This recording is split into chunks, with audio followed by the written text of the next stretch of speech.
Yeah, that's what I was getting to. I was looking at Pixie's way of adding sunbeams. And then I was like, this is a great alternative to sunbeams. Because parallaxing is too resource intensive, laggy.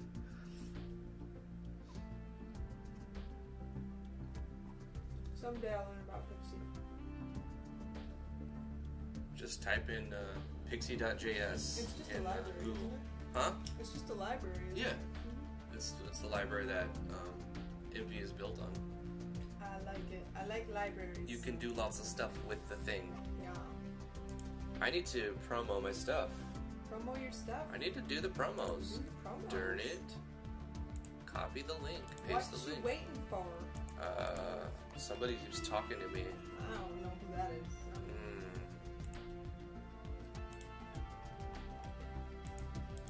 What you talking about? What you talking about, mate? I should probably pop the chat out. Pop it out, baby. Pop and lock. Pop and lock that chat. Oh, we have a couple people watching. A couple peoples. A purple purples. A purple people. Hello, purple purples. Hi. What's up, Mushri? Pop out the chat. Pop out the chat. Pop it out. Pop out the chat. Pop out the chat. I feel like this is longer than it needs to be. Cut it. You need to cut it. Hello, shoveling is terrible. I feel sorry for you. Don't die. Skepsis, how you doing? Time to go shovel out the van. Hello, Alexander Burkle. Do you have appointments today or tomorrow? It's Tomorrow, the next day, the day after that, and the day after that. Right. 4 days. Tuesday, Wednesday, Thursday, Friday. Yep. Full schedule. Busy week. So today, I'm going to be shoveling snow, ain't I? Maybe. On a beach.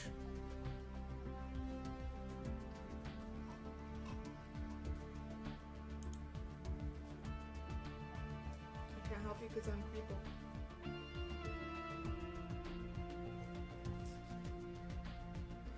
It's the never-ending story. Mm-hmm. Shoveling snow, shoveling snow, shoveling snow. Mm-hmm. Resistance is futile. It really is. Did I promo the other thing that needed to be promo? Yes. I put more of the A-Sprite resources I made on the thumbnails. Just kind of crammed them in there.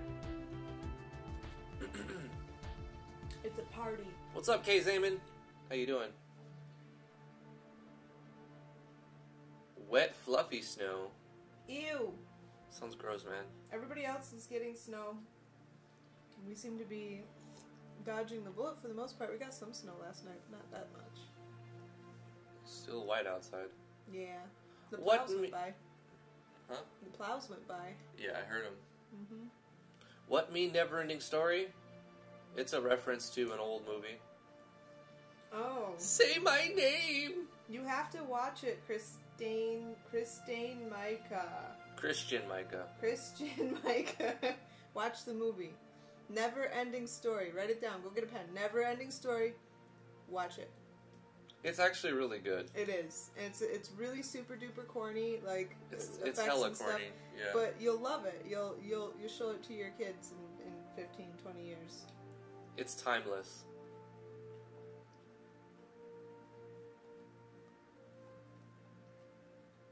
Alright, let me minimize this. Let's just get started soon. Let me jump to the full screens. How's it going, everybody? I'm Drifty from Driftwood Gaming. Thank you so much for coming to the live stream today. We're going to be working in RPG Maker MV, playing on Natural Explorers. We're going to continue the work we've done with all of the systems and try to do some bug testing today. Not exactly sure what we're going to focus on. I do know we have a lot of things that we have to get done. We need to make level 13 enemies, level 13, 12 and 13, 14, 15 maps. The next tier of maps, we need to throw that together in some sort of pseudo-randomization process. Oh, you like the shades? These are supposedly supposed to help me with vision. So let me show you what they do. You see how they have like this little grill? You see that grill? Yo, grill, you see that? It's supposed to help you focus your iris in and out, in and out. And if you wear them for 20 minutes, it looks like it's been about 20-30 minutes a day, they're supposed to help your vision last until your late ages. And I could use those. I could use better vision. So I'm wearing those for 20-30 minutes a day. He can use supervision. I could use supervision, I know. Hey, wait. I'm very funny. Alright guys, let's jump into the live stream. Thanks for coming to the live stream, really appreciate it. Boom. We're going to be doing some playtesting for sure. So let's probably do some enemy balancing today. I started doing that, I think it was on last Wednesday, where I was going down the enemies and adding element rates and changing some things. We'll continue this and add state rates today. In fact, let's start off with adding some state rates, because we have a ton of states now. So the haunting memory, is there any states we want it to be immune from? We're going to say it, we'll make it, give its immunities, we'll say it can't be charmed. So state resist is like doing state rate 0%.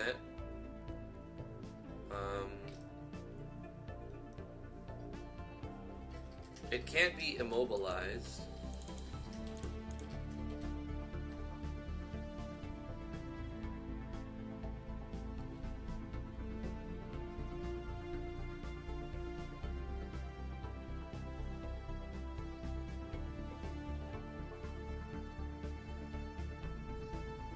It can't have stone skin. I mean, a lot of these things it can't have, but there's no way for them to like actually have that. Let's make it immune to all forms of poison as a ghost. So it's gonna have poison resistance, bio poison resistance.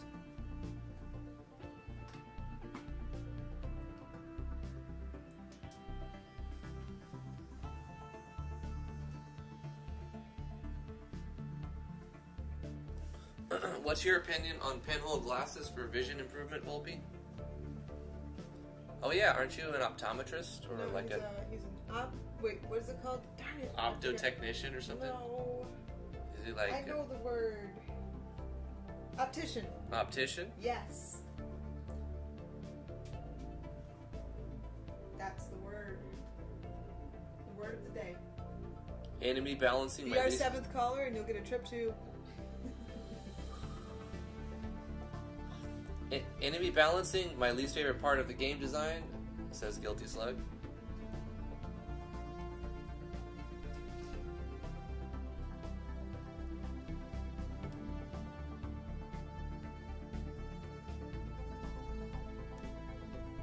I think that's all the poisons.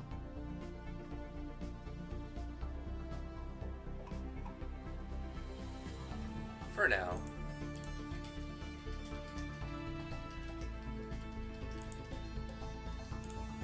Want to give any special effects to this thing? Let's give it... Nah, I don't want it to be... I'm not going to add a lot of evasion to many things. MF Will Black, how you doing? We're working on enemy balancing and like kind of like scaling our enemies' parameters and state rates and stuff like that today. And if we have time, we'll finish the Dragooster.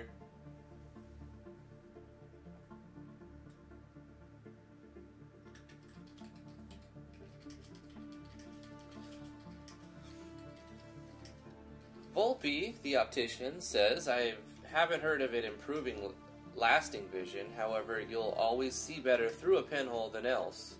Pinhole glasses are usually used for people with extremely bad vision. Well, I'll keep them around for a few years later then.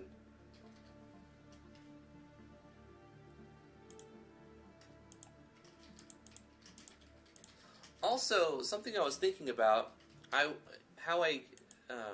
in my game I have equipment that gives the player all of the enemy abilities. And it just kind of grants those abilities, the soulstone items. I would much prefer if these would let the player learn those skills after using it enough.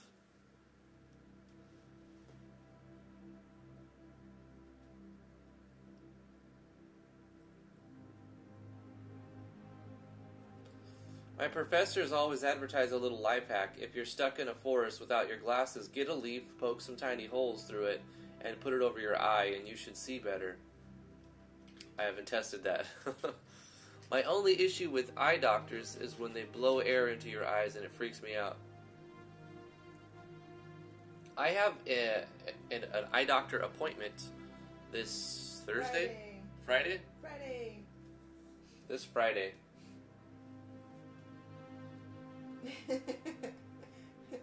It's just a little puff, Mushri.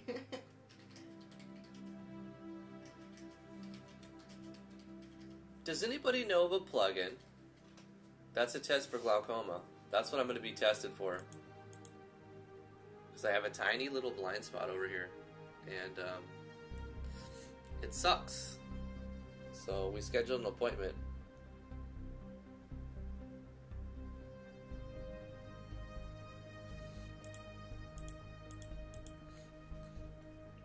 Anyway, what I was saying is I'm looking for a plugin, or I can just make the system myself, that lets the player learn the skill from the enemies after using it enough times. That way the player can equip this soul stone and then use all the skills enough, and then they learn them permanently, and then they can switch to a different soul stone. Sort of like the way you learned skills in Final Fantasy VI with the Magicite, the Eastburst.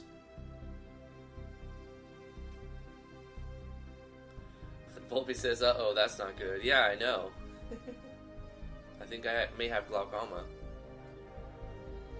And you've never been to an optometrist. Huh? And you've never been to an optometrist in your Yeah, life. I've never been to an optometrist.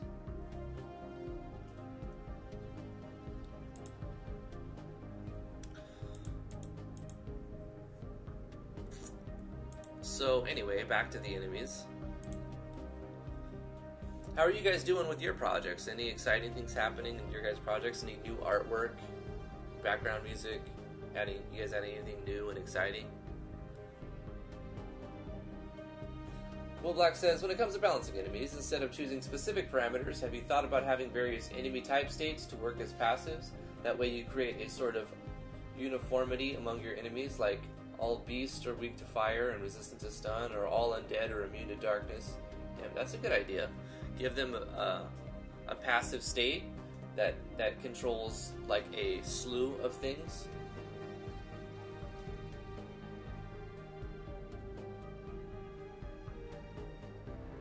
That way, if you ever feel like you need to balance a certain type of enemies, then you only need to change the state instead of going through all of the enemies. That's a great idea, Will Black. That's very akin to making a common event and calling it with a common event instead of designing like the same event 5 or 10 or 100 times.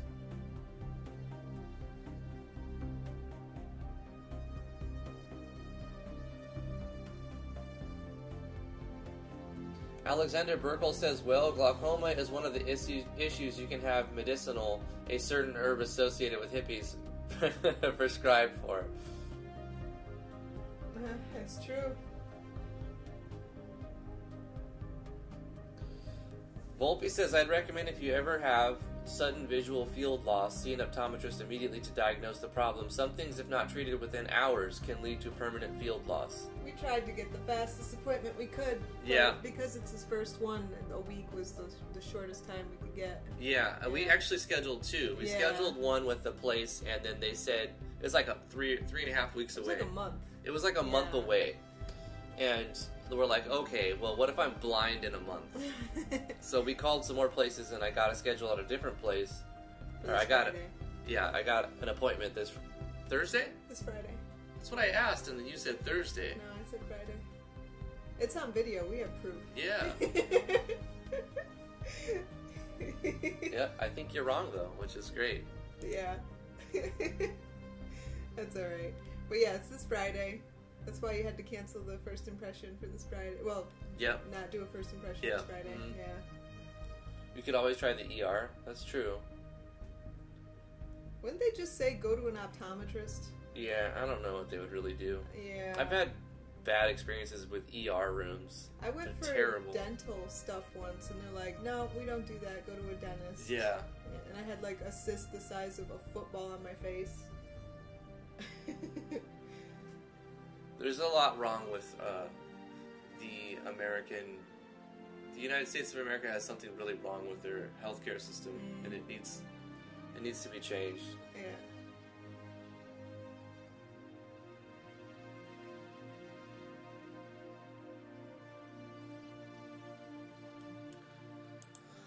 Yeah, I like that idea of making a state for these enemy types.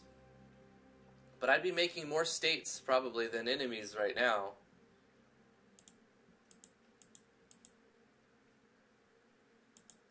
I think I'll adjust parameters and add state resist. I'm going through this in stages. Like, first I created the enemies and all their skills and the items and give them a baseline number of their parameters. And then I went through and I added element rates. And gave them weaknesses and strengths to different elements. And now I'm going to go down and give them state resistances and change their parameters accordingly. Rin Phoenix, you've been awake over 24 hours. Dude, you must be passing out by now.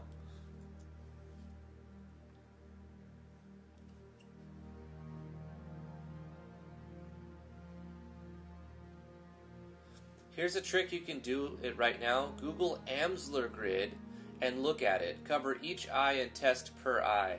You can use it to see where exactly the loss is or if the lines look abnormal. Oh, I've done a lot of testing of my own. I kind of know where my blind spots are. If I look forward, I can see where my hand will disappear. It's like on my left eye and my peripheral. There's like a spot, an area where I lose vision. Like, I have a hand, and then boom, my hand is gone. For the first week, it was freaky. It just freaked me out. This is like sometime in the second week, though, and I'm kind of getting used to it, which, I mean, that's not a good thing or a bad thing. It's just, like, you can't, I can't do anything about it, so there's no, besides go to the optometrist, so there's nothing I can, I can't let it bother the rest of my life.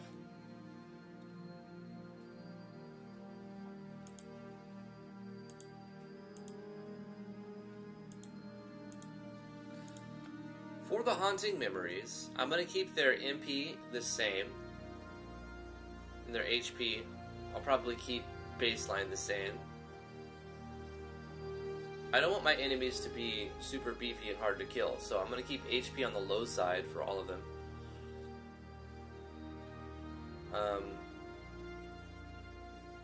I think we're using defense as endurance, which is going to be magic defense and defense together. So magic defense is something else. I'm using that as a reputation. So let's make the ghosts a little bit faster by giving them 12 agility, and we'll take away a little bit of luck. We'll go with 12 magic attack and 8 defense. And we'll go with 8 attack but 12 defense. Okay, so just a slight little transfer of numbers. Now for the worm, we'll do something similar. I'll go 16 here and 24 here. Magic attack, I'll go 16 here, 24 here. And agility, I'm going to go 16 here, 24 here.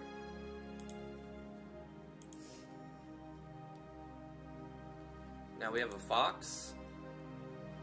we're going to reduce the fox a little bit.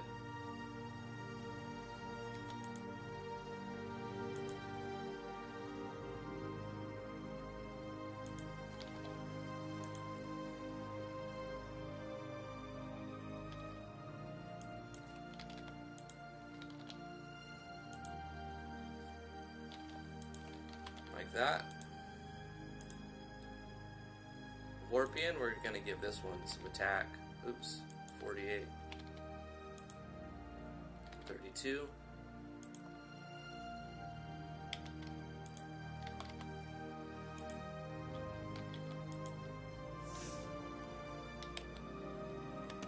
There we go. The Tunnel Rat.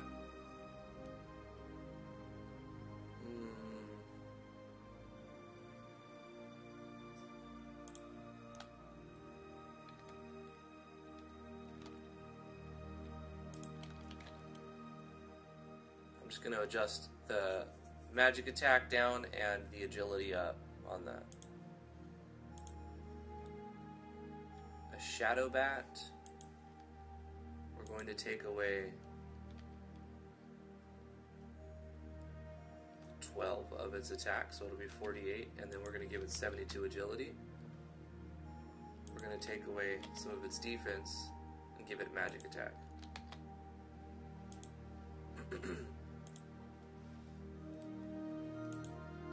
Dank Spider, we're going to take away some of its defense and give it to agility. So 56. Give it 84 agility.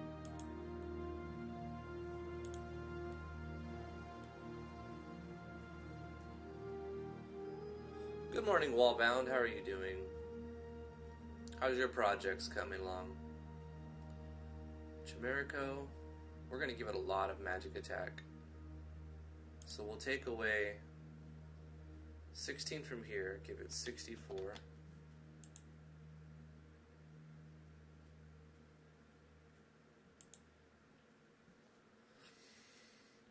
And give it more magic attack, 96. We're going to take away some of its agility, 64. And give it some specialized attack. So he's a heavy hitter. The Imp is going to have less attack. 72.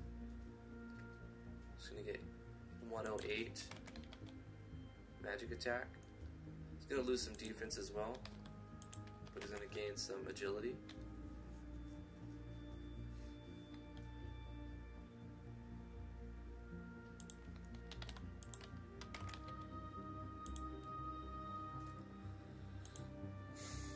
The Mad Lad Ogreling is going to lose some magic attack and gain it on attack, and he's going to lose some agility and gain that to defense.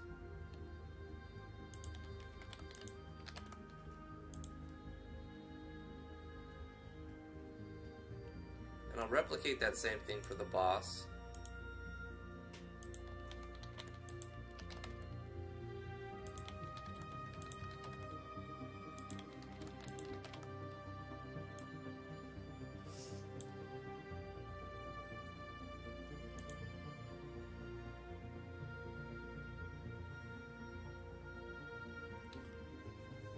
You ran into a bug that stopped debug from working, had to create a new project and copy files in order to fix it. T had the same problem. Wallbound had that same problem where your debug menu just stops working. Mm-hmm. The fix to that is so strange. You just create a new project, save it, close it, and then you open up your old project and it works. Like, you don't change anything, you're not changing any files. You just literally create a new project and close it. T said she didn't even have to copy any files over. She just created a new game and then loaded it, her old one. And I'm like, what? True story.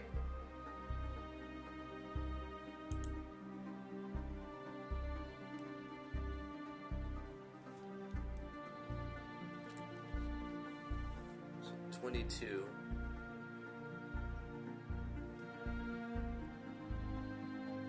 So we'll give it 88 and give it an additional 22, so 132.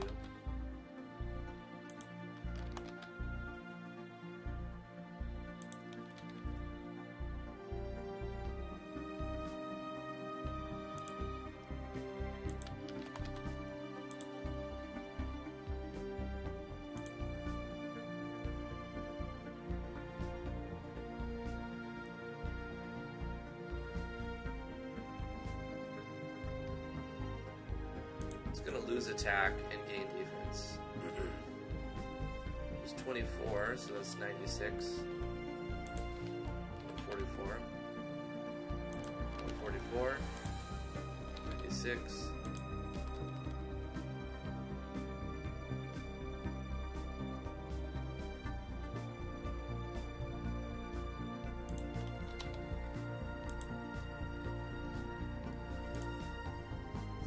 Dragooster is going to gain 26 stats, so 156 agility, 156 attack.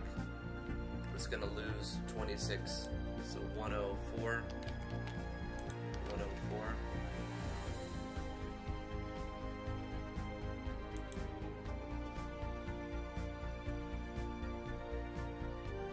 Alright, so we've updated the parameters a little bit. I need to go to states. What is the vile worm going to state resist? The worm will be immune to blind. We're going to say he uses like the vibrations to detect stuff.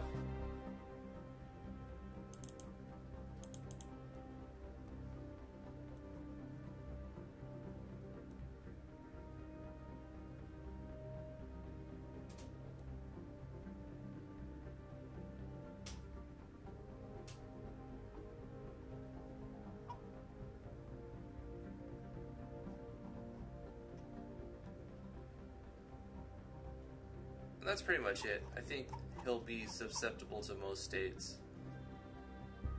Blind and silence. Immune to blind and silence. Alright, and the fox is going to be immune to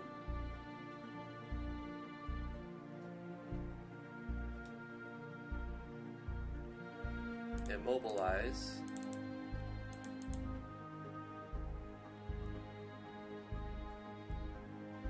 And charm. And I think stun.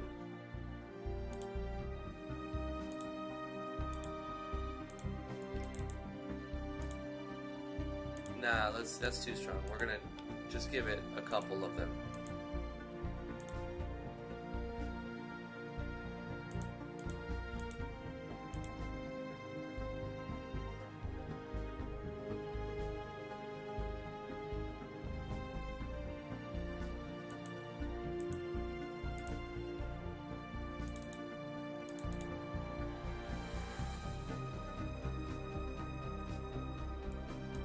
Scorpion will be immune to poison, dirty bite, which is like a poison type, I think, as well as bio poison. Tunnel rat will be immune to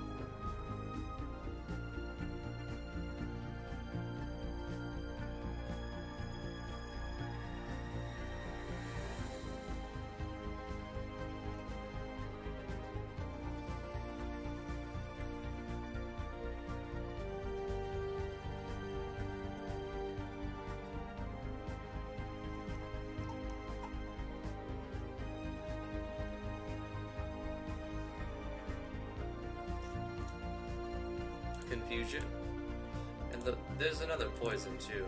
State resist, scorpion poison. It makes sense that they're immune against their own poison.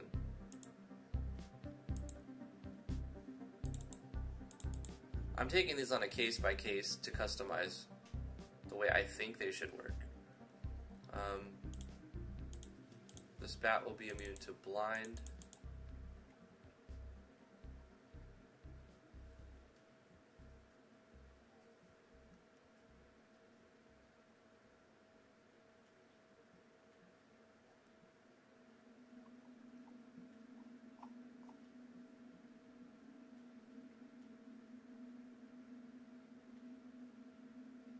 And Annoying Buzz.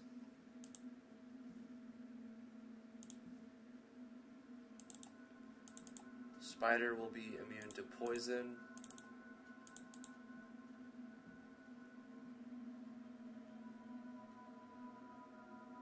Scorpion poison. And bio poison. And blind. Chimerica will be immune to silence.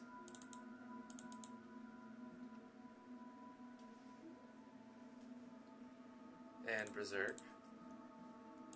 Trickster Imp will be immune to confusion and silence. The Ogreling will be immune to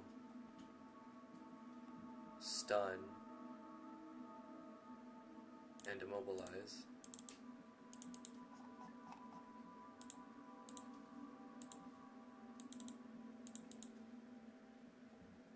Ghost immune to poison. A lot of enemies are going to be immune to poison.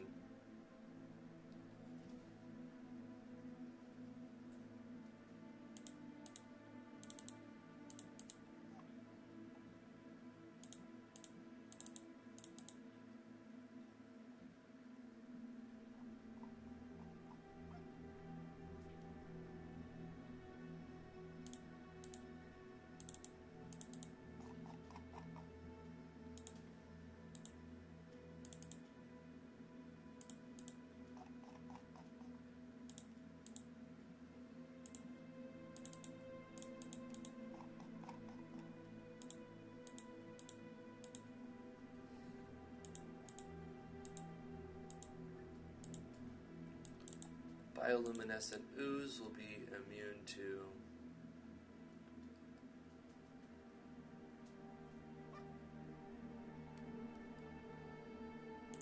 immobilize and stun.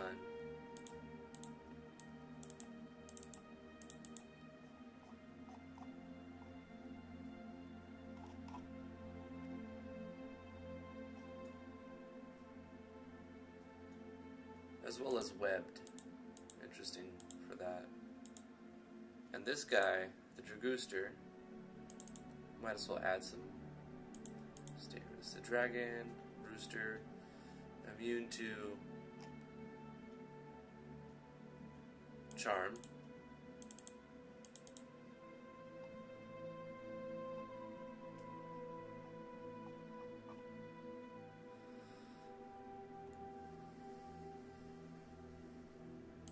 Screech.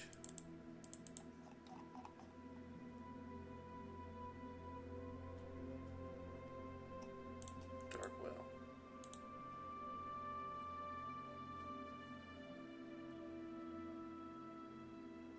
Hey Mark, how you doing? I'm working on enemy balancing.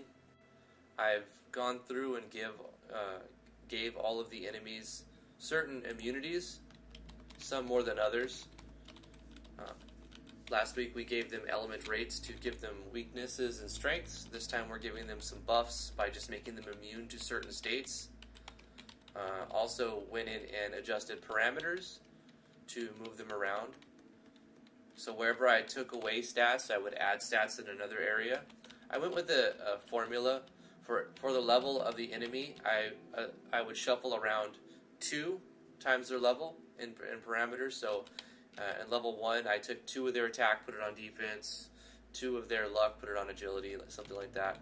And then by level 10, I've taken 20 of their magic attack, put it on 20 attack, 20 agility, put it on 20 defense, and so forth and so on. I'm going to go with that formula just to see how it works. We have to do some play testing and run through the game as if we were a player at level 1. So I'm going to do that now. So I'll make sure my actors are set to level 1. We're just going to essentially play the game now and look for bugs. Let's go to the start menu, make sure that we're on the start menu.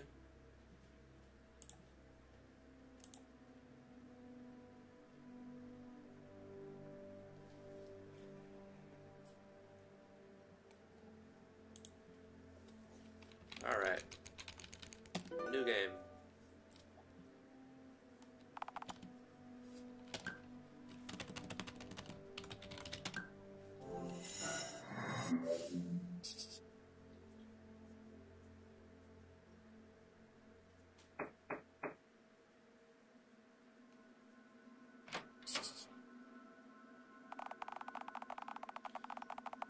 True balance cannot be achieved with such a random system.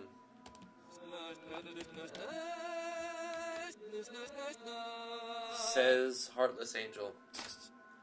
What do you mean a random system?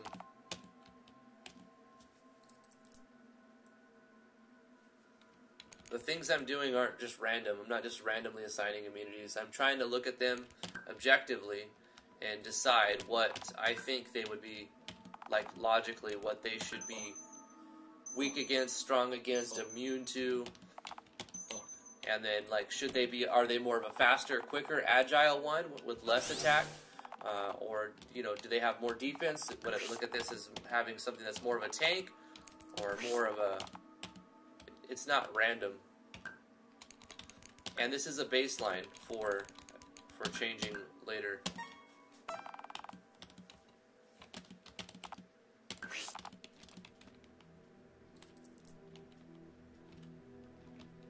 I don't expect to put in numbers and expect it to be completely balanced until I play test it a bunch of times, which is what I'm doing. You have to constantly test your game.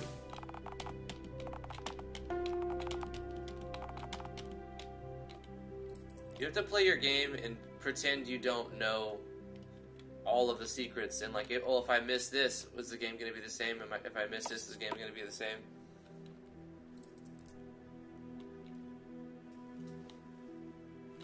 Feels like it's kind of chunking along, like jut, jut, jut, jut. Why is it doing that now?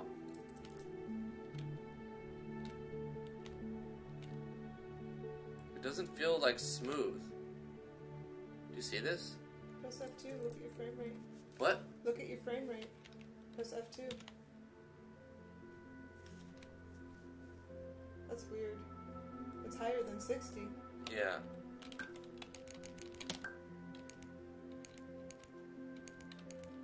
Let's turn off battle sync monitor FPS, see what happens.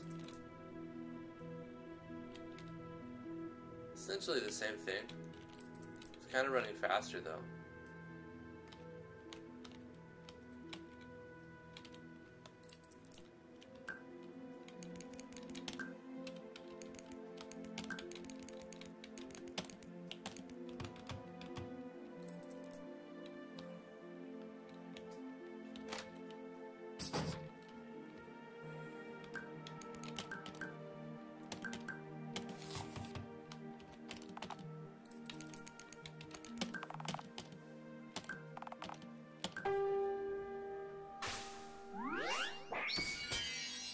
When did we get rid of the toaster? We haven't got rid of the toaster. You just don't have to play as the toaster. You can choose to play as the toaster. The toaster is not gone. I just didn't select the toaster. You can play male, female, or battle toaster.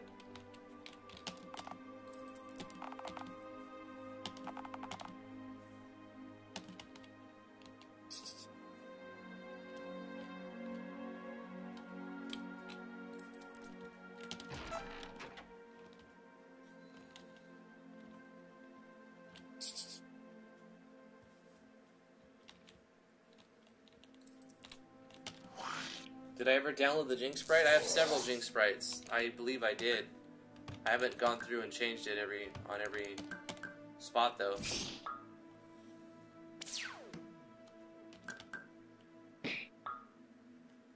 Oh, I forgot to re-equip the sword. Am I able to do that? No.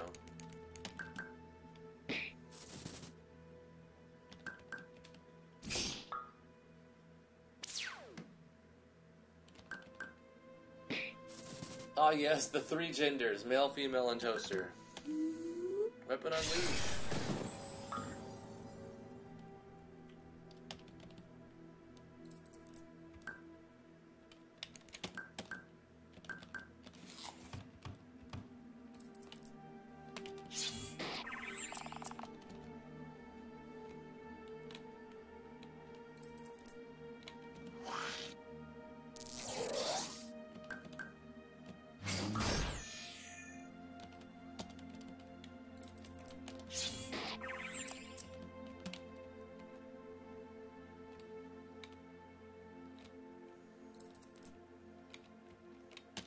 Don't forget attack helicopter. Dang, Will Black. That's a long statement there.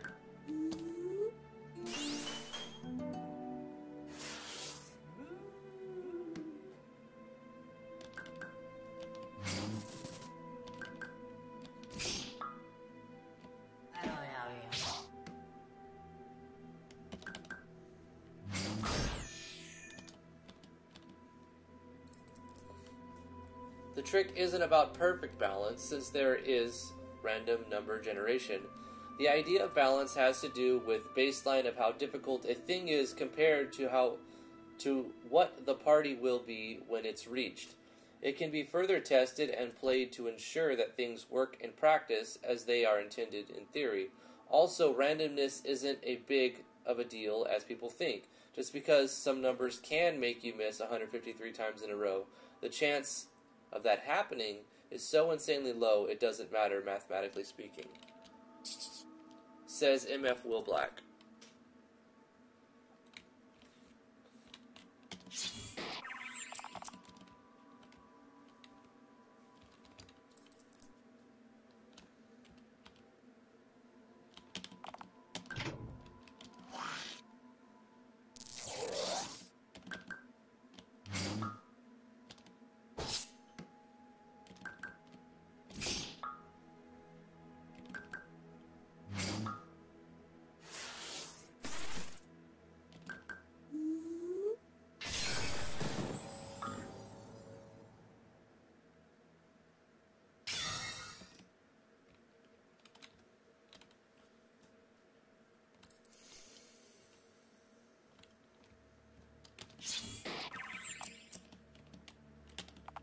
We need to look at probabilities, not possibilities.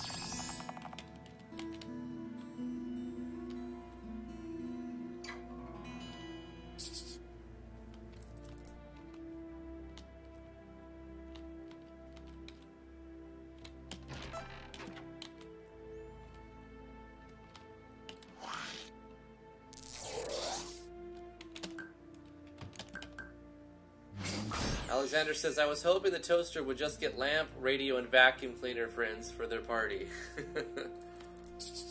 maybe somebody makes them. We'll have a side story.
Ah.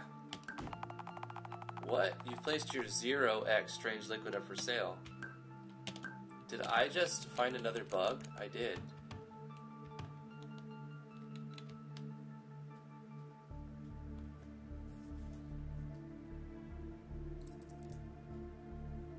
You can sell 0 quantity of items?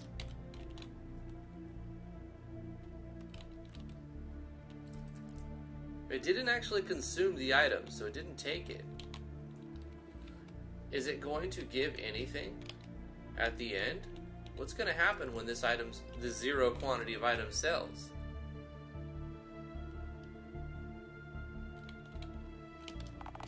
Guess we're going to find out. I'm going to buy a couple of seeds.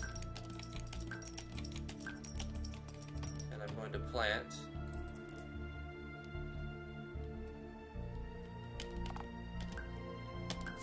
Carrots. Carrots. Oh yeah, we did some massive quality of life changes to the farming system. We fixed the game-breaking bug. We did a lot with the farming system. Also, there's a bug somewhere in here. It's not... Okay, I bought 8 seeds, unless I found one somewhere. I ended up with an extra seed somewhere. So somewhere, one of these is not consuming... Found 2 bugs. One of these is not consuming a seed. I'm waiting for this to sell, so I can see what happens. Better eat a food. When it sells 0 quantity, I have to fix these bugs immediately.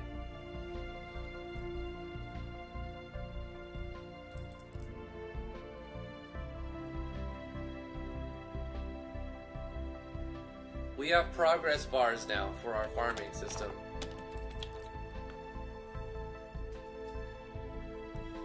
Which is cool.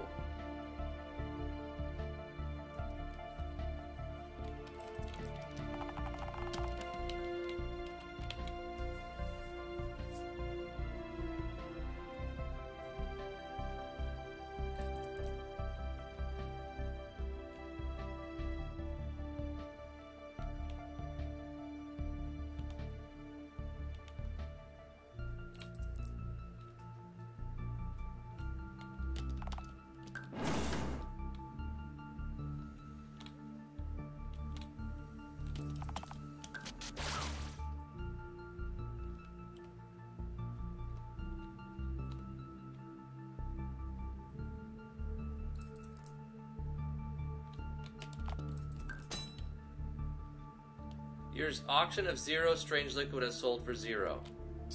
So you don't get money for it, but it goes through the whole process of consuming, or not consuming, of like taking up the spot where you could normally sell something. The guy comes and picks it up. Everything works the same, but it doesn't take the item and it doesn't give you any money. But the system shouldn't like start if you input a 0. So it's not like an exploitable thing, but it'll just hassle the player. So I have to fix that. I also need to take a look at which one of these is not consuming a seed. Unless I just had one.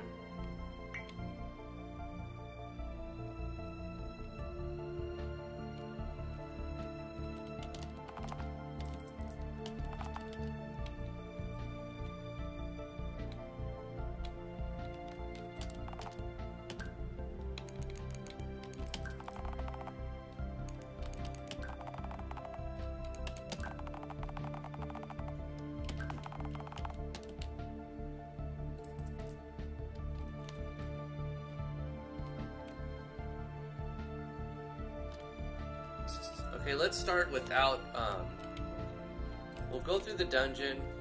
We're gonna need food rations, and we're gonna just starve to death, that's for sure. So, let's see what the traveling merchant is selling. Does he sell any stone or any lumber? Wooden log. Let's get 20 of those.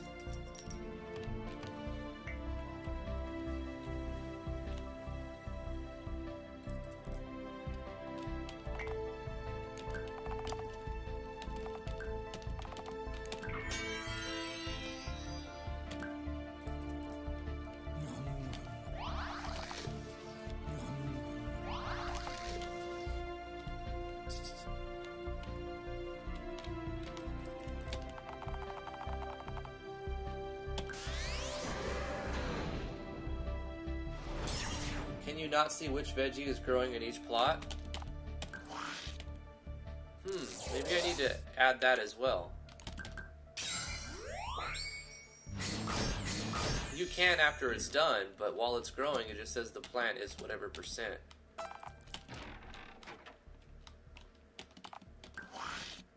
I could make a conditional in there and check the variable that selects, or that's being adjusted by what's being grown.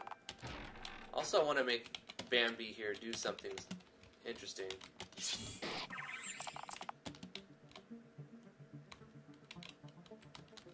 a few things.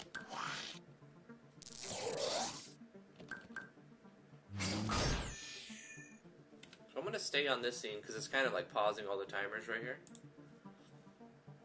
And look at a couple of events.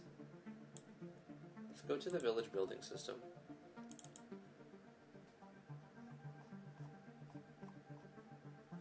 Change items, minus, minus, minus, minus. Change items, minus, minus, minus, minus.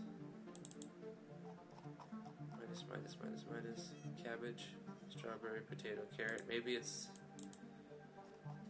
cabbage, strawberry, potato, carrot.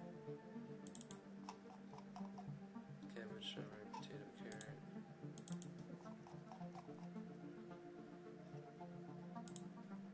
I'm seeing what if they all subtract the item like they're supposed to.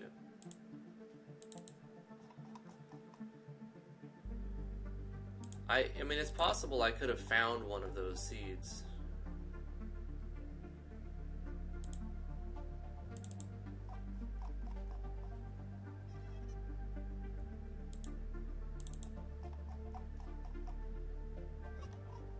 They all show that they change the items and remove the items once you plant the seeds. So I don't know why that's giving me an error. As far as how many are they selling, we need to make a conditional branch, and then, oh man, this is gonna be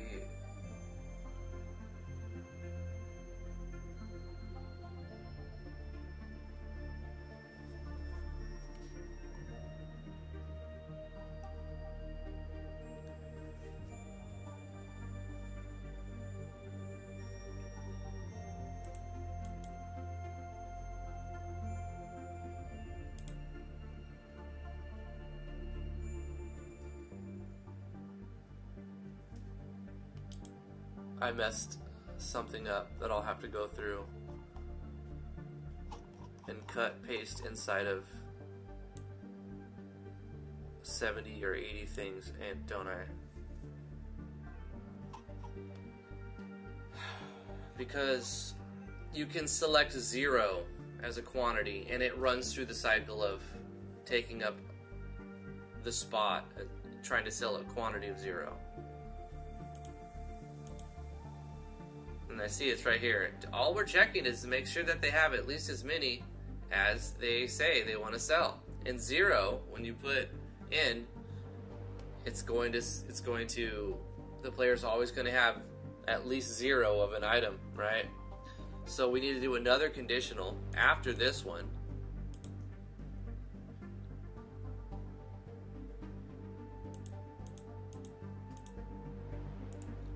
Add a comment. Make sure the number is not 0. We'll substitute the number with make sure the quantity for sale is not 0. We need to make sure the quantity for sale is not 0. So what are our variables? Item 1 quant check.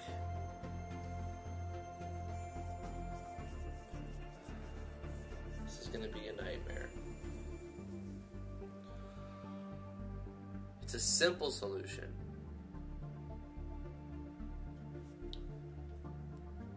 But because there's so many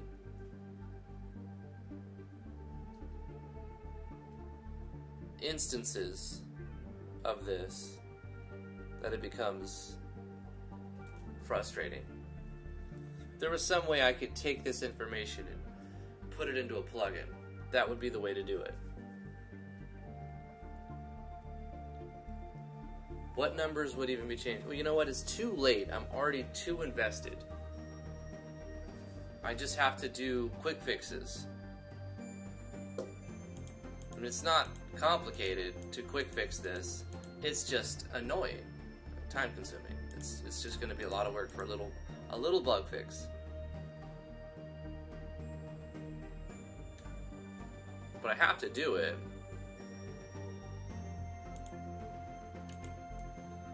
Alright, item 1 quantity check. Item 1 select cell quantity is what we're doing against. All we have to do is make sure that the item 1 quant check is not 0. Let's put a conditional branch. The variable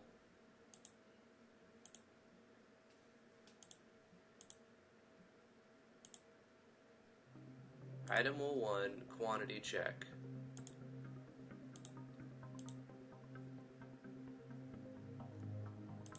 So we'll just have to say greater than 0 with an else.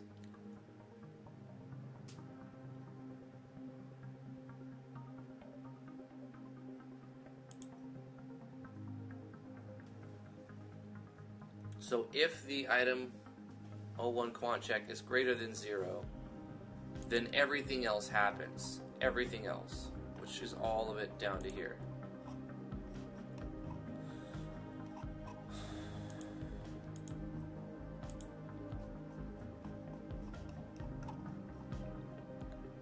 And then we cut this, we put this in here, paste this. On the else handler,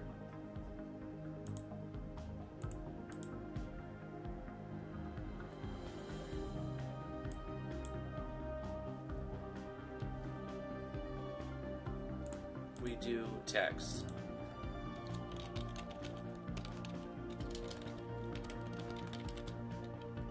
Cannot select, or you must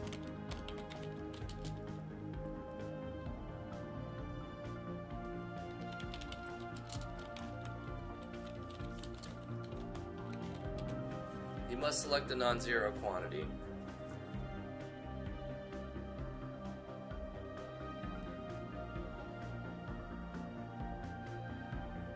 Should I word that differently though, so the player?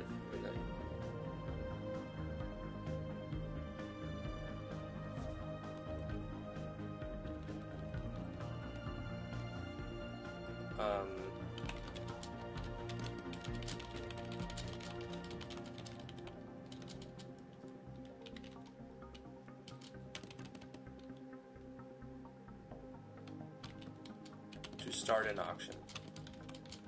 Sounds better that way. You must be selling at least one item to start an auction. Boom.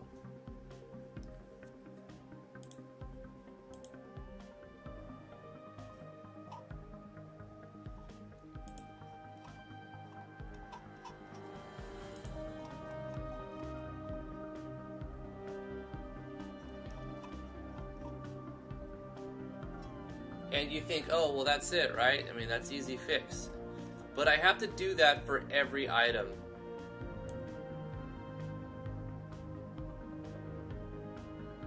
Every item. Which I have currently 83, 84.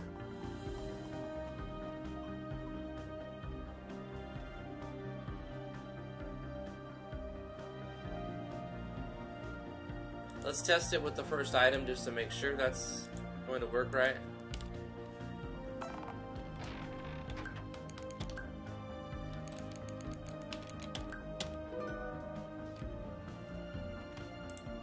Okay.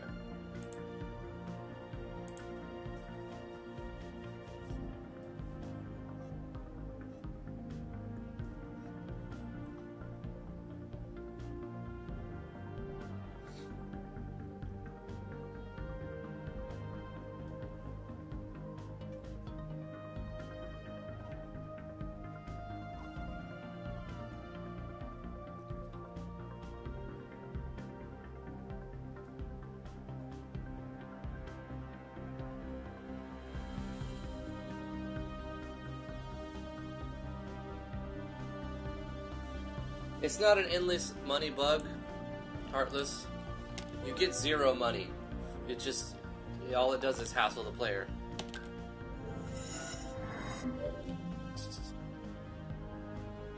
Yeah, Guilty Slug, I changed the color of the progress bars because the green on green, you couldn't see it very well.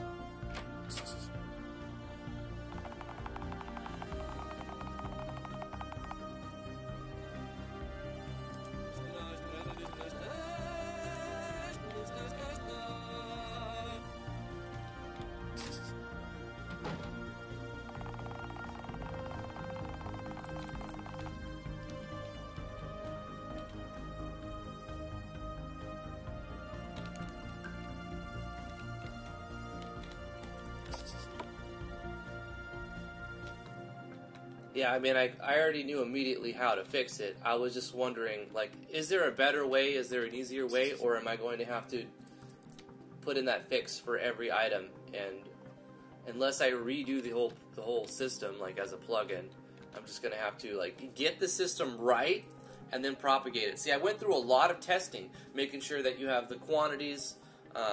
I did 2 items, right? This event consisted of 2 items.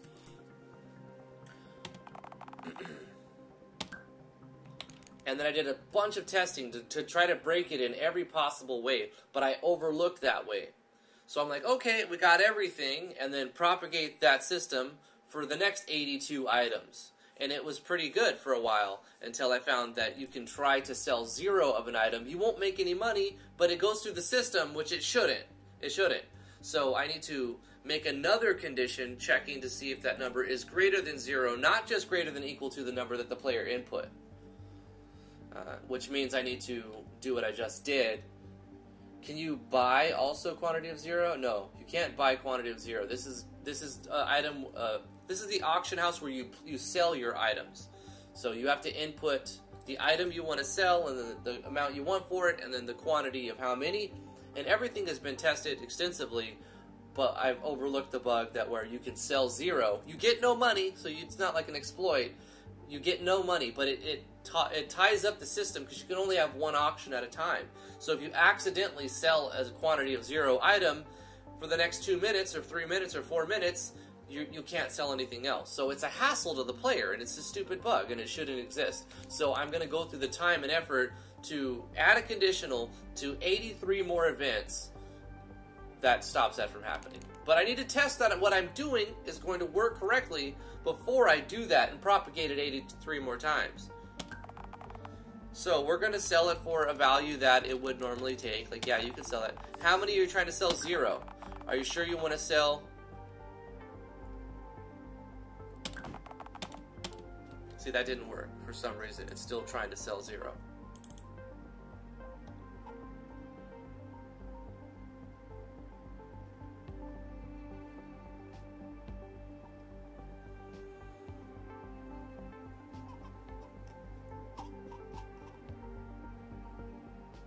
Wait, what item did I adjust? Was it on 2? Did I just like pick a random spot? That was stupid.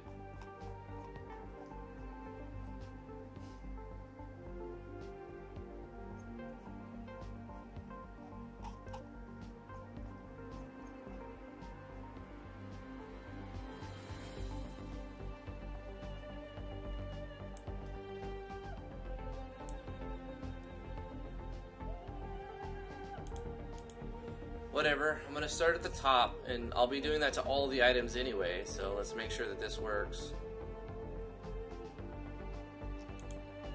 Oh, I did that for the first one. Item 1 quant check greater than 0.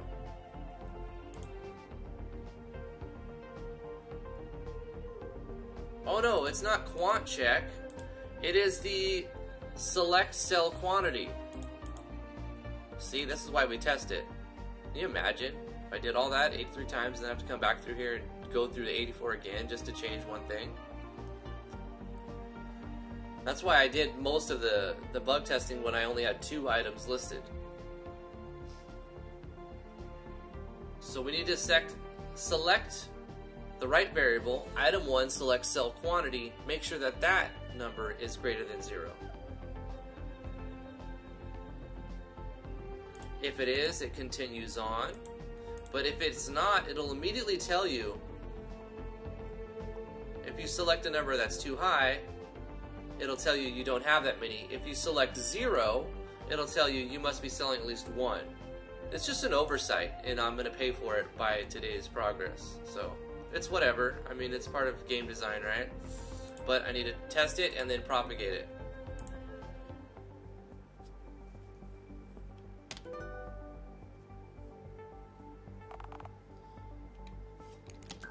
Battle Toaster!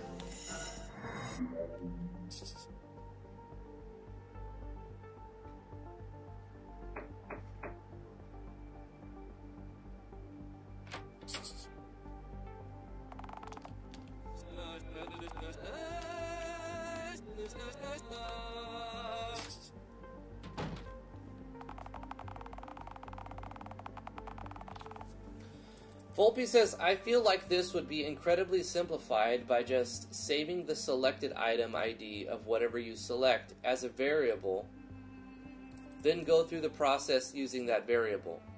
Well, that's what I'm doing, Volpe. I'm saving the item as a variable.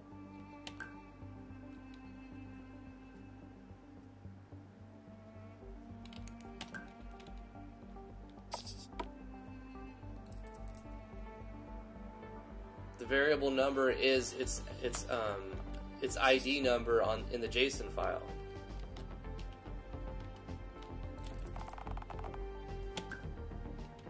Let's see, pickaxe, that's item number 1. We're gonna sell it for it'll sell for anywhere in between 25 to 100, I believe. Or no, 50 to 200. We'll just put it up for 100. Try to sell 0. You must be selling at least one item to start an auction. Pickaxe. Alright, let's try to sell it for 10,000. Price is too high. Alright, let's try to sell it for 0. Price is too low. Let's try to sell for a price that's valid, 100, but let's try to sell 91 of them. You don't have that many. And finally, let's try to sell it for a price that's valid, but try to sell 0 of them. You must be selling at least 1. So there we go. The price is too high, it'll kick you out. Too low, it'll kick it out. If it's a 0, it'll kick it out. If you're trying to sell more than you have, it'll kick it out. I got 3 of those 4 the first time through. Just an oversight that costing me the time. But it works now. If we try to sell it for a price that's valid and a valid number,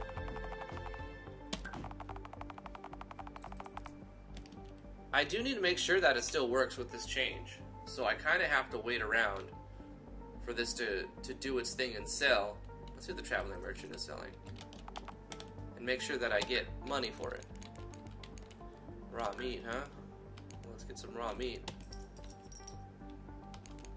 Buy some carrot seeds over here. Okay, we got 8 carrot seeds. Let's go plant 8 carrots and test this other bug.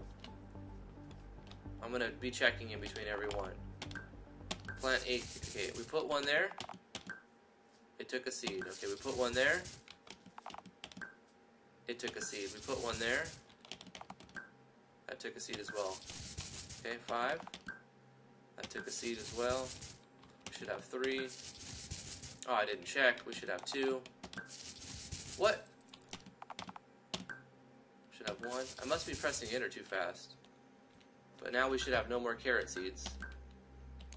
Yeah, we don't.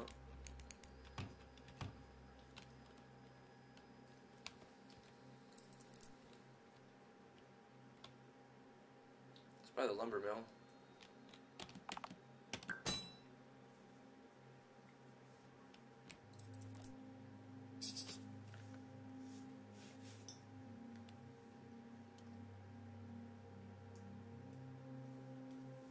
Then why do you need to do this for every item? Volpe, because the problem here is not that it's checking the item, it's checking the number that the player input. It's checking the number that the player input when they say quantity. There's a lot of variables going on, and it's not like a one-size-fits-all situation. I'm sure you could script it in a plugin where you know, it could be done a lot easier than a huge event with like 100 pages.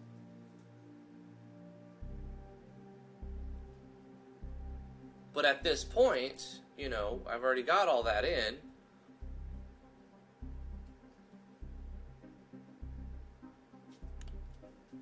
I'm waiting to see what this does. If it sells it and I get the money for it like it's supposed to, I'm going to propagate that, and then we'll go over all the entire system again.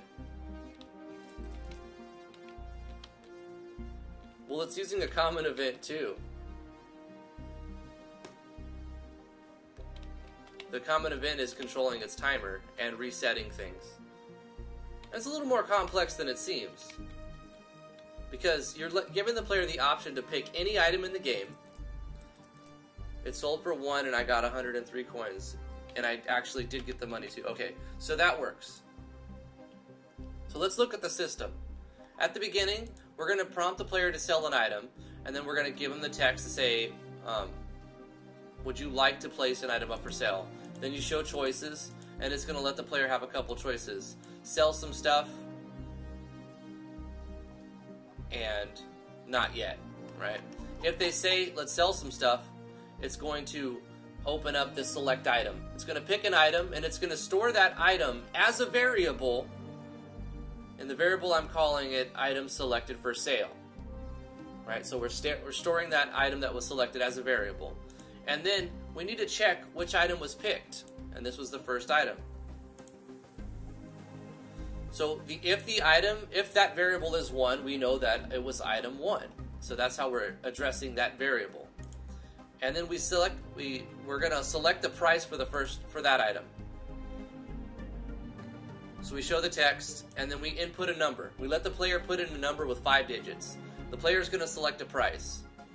Then we're going to give the player another number. How many do you want to sell? So you pick any item you want, you pick any number you want, and then you pick any quantity of, any price. Any item, any price, any quantity. 3 variables that we're checking. Bubbly says, I was stuck debugging my game last night with my brother. We gave up at midnight to get some sleep, but this morning we figured out, hey, you had to sleep on it. Your brain had to fix it in your sleep. So after we get those 3 variables, we have to do some checks, right? We have to make sure that the player has that many items. So we're controlling a variable, and we're saying, we're making a variable called item1 quant check, and we're making it to the number of pickaxes the player has. And this is going to be different for every item, right? Because we're setting the value of that variable based on how many they have of a specific item. But in every instance, that little process will be different. Now, a script call could make that better. In the future, I'd want to rewrite this into like a plugin format. But anyway, because of that, we already know like every item's got it. Because we're going with this idea right here. This is our first snag that makes it so that every item has its own branch. And there's more though. Let's continue on. So now we control to make sure the player has that many. So we say, the item1 quantity check, is it greater than equal to the number that the player put in? And then, this is the thing we forgot to add, we need to also make sure that it's not 0. We need to make sure that the number that they put in for the quantity is not 0. Then we want to make the player not screw themselves over. So we need to make sure that the price that they select is greater than 50% of its base value, because that's what you can get at the vendor. So it has to be at least what it's worth at the vendor to put it on the player auction. And we don't want it to be worth more than double what its base value is, which would be 4 times what you get from the vendor, because you get half the price. You sell it for half the price, right? Are you still with me? So you have a script call here that's doing all of that, right? And we're using a couple switches to make sure that it's over 50% but less than 200% of its value. If both of those switches are on, we toggle those later in the common event to turn them off and put you back on level ground if you repeat it. There is no way to cancel the auction after you put it up, Bubbly. That's why this has to be fixed. So then we need to ask the player for a confirmation, because once an auction is placed, you cannot remove it. So are you sure you want to sell this item? Boom. We show them a yes or no choices. If they say yes, then we play sound effects. We remove the item we remove the amount of items that they selected of the item type that they selected. Here's another snag. This would have to be another script call, because we're specifically saying pickaxe for this branch, right? Otherwise, it would have to look at that specific item and remove that item in a script call. That would be changeable. It would be a variable, a different var that we create. And then we show the text, letting the player know that they've placed this many of that item up for sale. and they'll receive another notification when it sells. And then we start a common event, we turn on a timer. And that's the whole event. The exceptions are when the price is too high, it kicks you out. When the price is too low, it kicks you out. When you try to sell 0 of an item, it kicks you out, which is the thing that we have to add to the rest of them. And then when you try to sell more than you actually have, it kicks you out. So those are the 4 conditions that will stop it from working. Price too high, price too low, trying to sell too many, or trying to sell 0. I didn't expect that the first time through, but it works like it's supposed to. So all I have to do is go through all of these events, 83 more, 83 more, and underneath where it says quantity check, make sure the quantity for sale is not 0. We need to put this as another condition in every one of them. So the first few will be slow, and then I'll speed it up. So we'll copy the comment so I can remember where it's at. And we're putting it underneath the item 1 quantity check greater than or equal to item 1 selected sell quantity.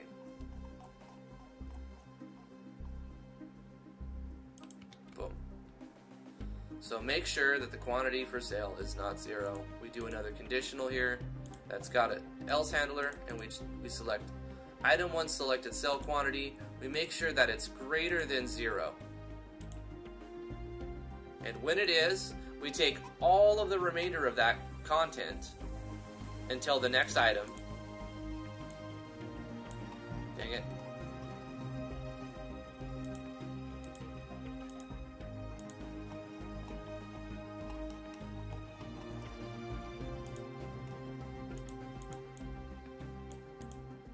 Okay, so you have to put that above, you don't have that many. So everything underneath here, let me double check.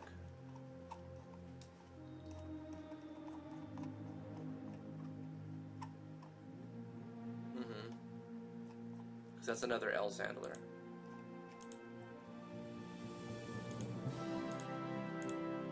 Two, 3, basically selecting 3 things. And then we're cutting this and putting this inside here. And on the else handler, we add text that says, you must be selling at least that.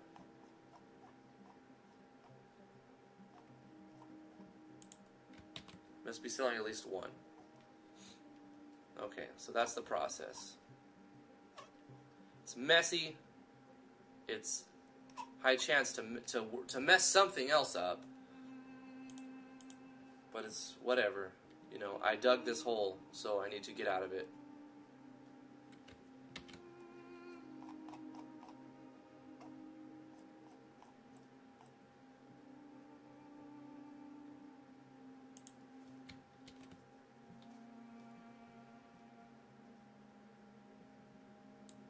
I just want them to be the same structure all the way through.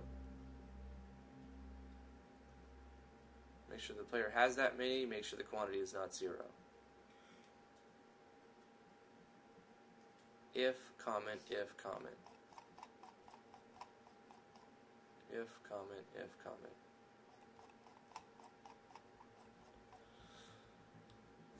If, comment, conditional.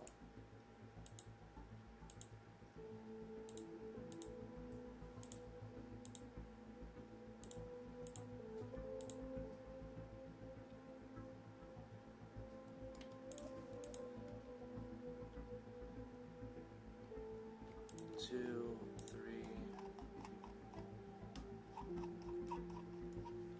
Cut, paste, scroll up, and copy the text. Copy, you must be selling at least 1.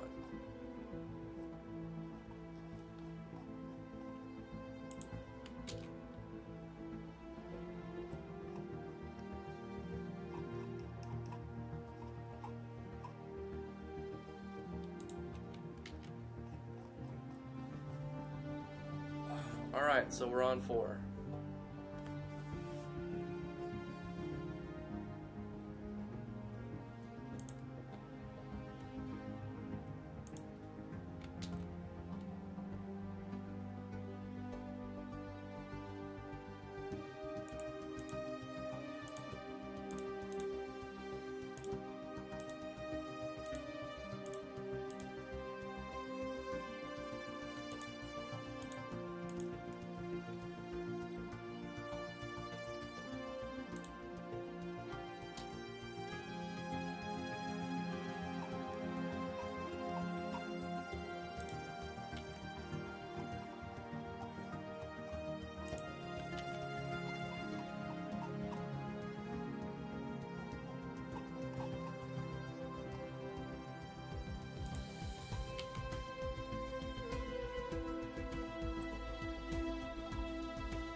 This is called a spaghetti monster.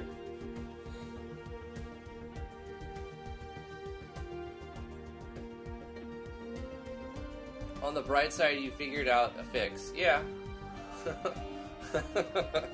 Live copy plus copy paste development. The never-ending event. At least the title is accurate.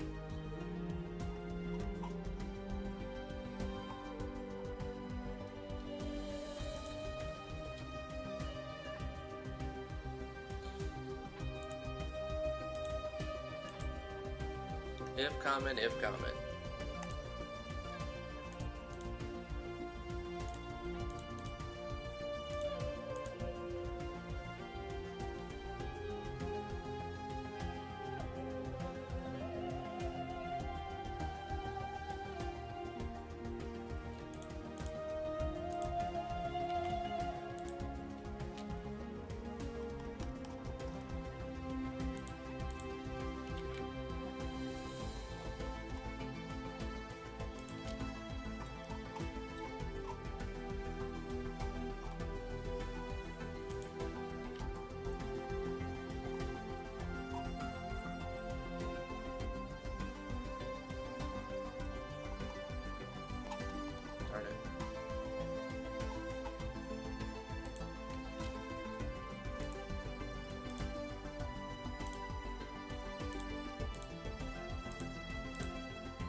Commenting this code was a great idea, though. Crash says, hey Drifty, for you videos and streams, do you have a bunch of different window captures for each window opened in RPG Maker? No. I'm doing a bunch of different things. Let me finish this item and I'll show you my OBS setup to break up some of the monotony. Make sure that it's not 0. If comment.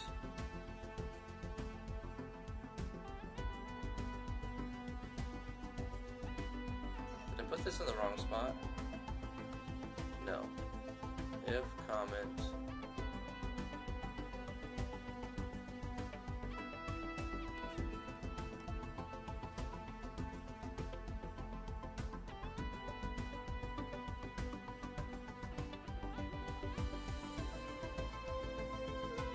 I already did this one. About the else. That one. Came up here to get if comment copy.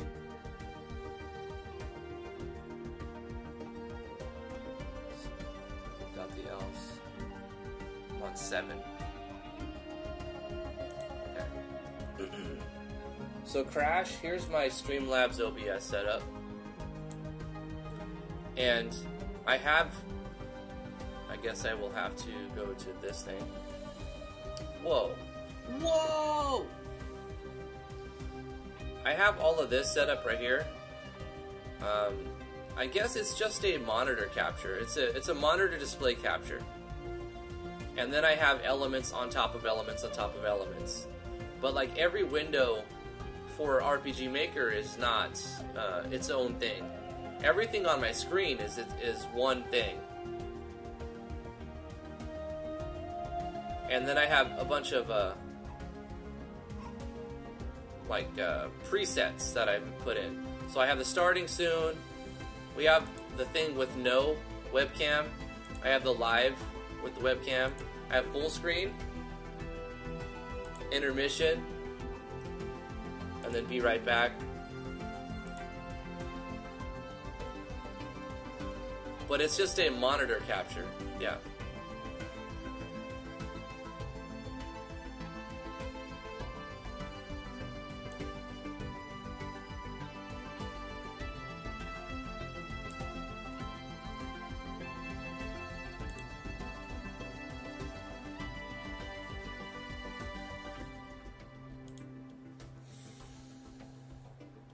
Okay, I forgot what's on my clipboard. I think it's the comment, but I don't want to paste in a bunch of other stuff. It's already spaghetti enough, so I'm going to just copy again. Copy the comment. Make sure the quantity is not 0 for item number 7. Bang. Put in another conditional variable. Item 1, select cell quantity. It's got to be greater than 0, and then an else branch. Let me copy this, this, and this. Cut it, rather. Paste it inside here. Scroll up. Take the text and propagate that to the else handler. Boom. Scroll up. Take the comment. Make sure the quantity is not 0. Scroll down to the right spot for item 8. Where was it at? Here, paste it. New conditional. Variable. Item 1, select cell quantity, greater than 0. Else branch. Select this, this, and this. Cut this. Paste it here. Scroll up. Take the text. Copy that. Put it in the else handler. Scroll up, copy the comment. Rinse, repeat.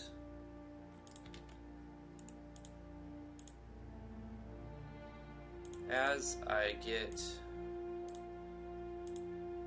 do this more, I'll get faster at it.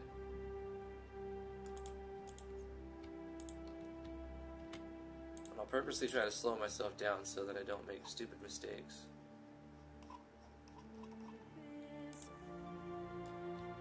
Copy this.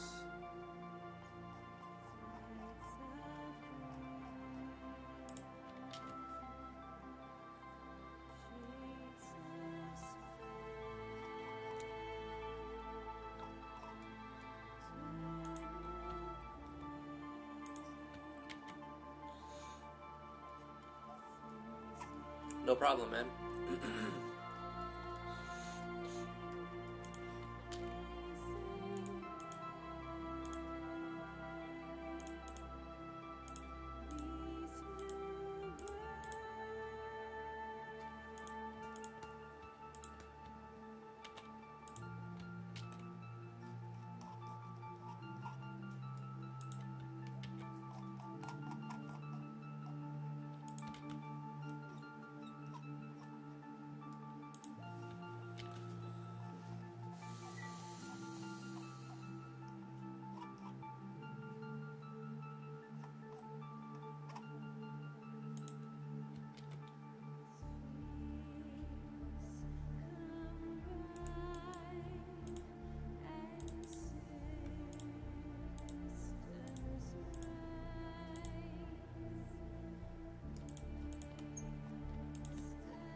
Uh-oh.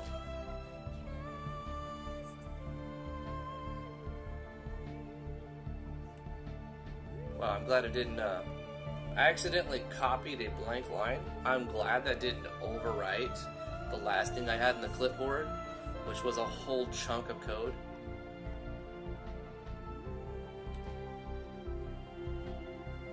It's annoying.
Do I need playtesters, QA testers for this game? Not yet.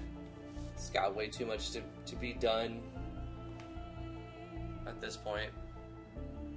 Like, when I play through the game and I'm like, I can't find any bugs, then I'm going to have people playtest it for it. Because pretty sure, you can rest assured, when you're done finding bugs, other people will find bugs for you. So when I'm like, I can't find any more bugs, and I know there's some hidden, I'll send out a few copies so that people can help me beta test it and figure out how it could be broken, and then I can come back and fix how it could be broken.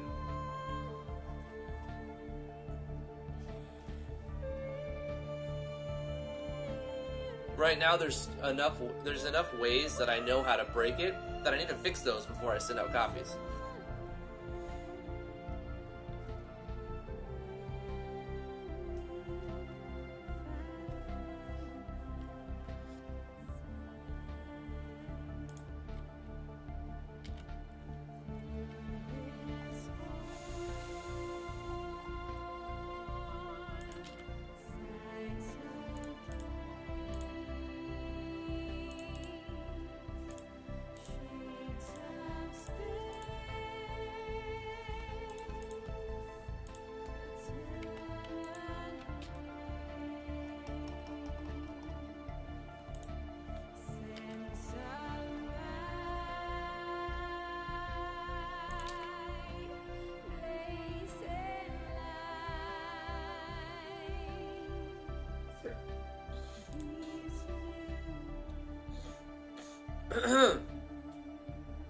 Alright. I think I need to do a safety save.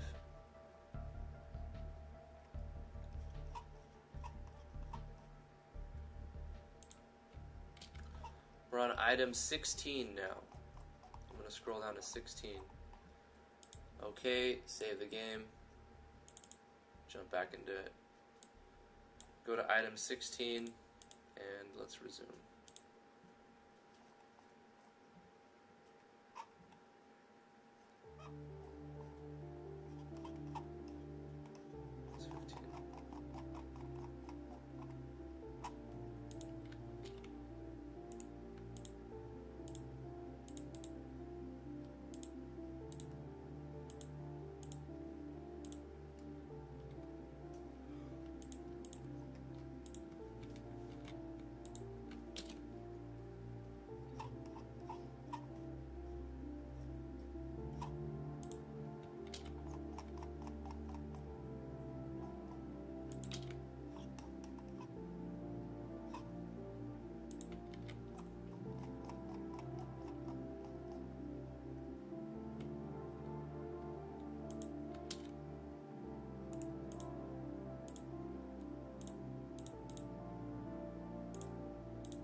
You know, this system is almost a system that I could put in a common event and just change like one thing and and I wouldn't have to do it for each item. But there's like 3 things that are different, or maybe 4 things that are different in each instance that I don't already have a way to automate, and they would have to be done in a script call. You know, I was very close to making this a common event, like plugin type thing. God, I wish I would have just struggled with it before I decided to event the entire thing. Because it would cut down the amount of work if you could be smart about it.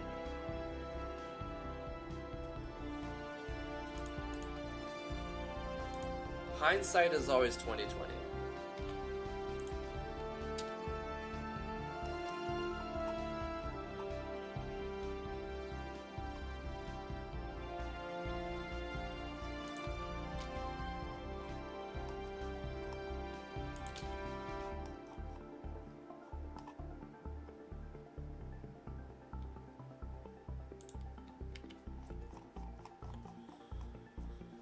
Well, we're getting there. On item 20.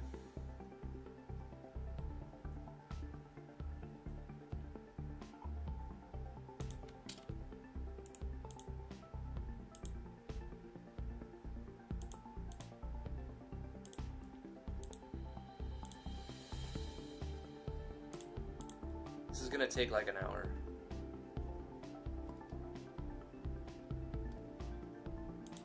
Because I don't want to make mistakes, because that'll cost me more time in the long run. So I'm doing it at a steady pace, slow and steady.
This is definitely the biggest spaghetti monster event that I've created in any project, probably. Well, no. Actually, no. The Gashapon system I created in the last project was bigger than this by far. This is the second biggest system that I've evented.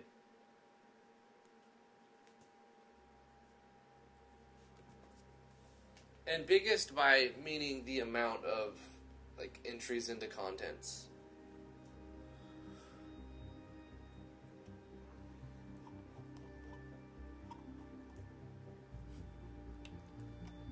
It could be a lot smaller if I had worked smarter early on and just made this like a pseudo plugin as a common event. But that wouldn't have been easy either. I would have had some challenges to figure that out and get it right. But I think it might have been more rewarding than just copy pasting like evented stuff like this.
Ah, I messed the comment up again.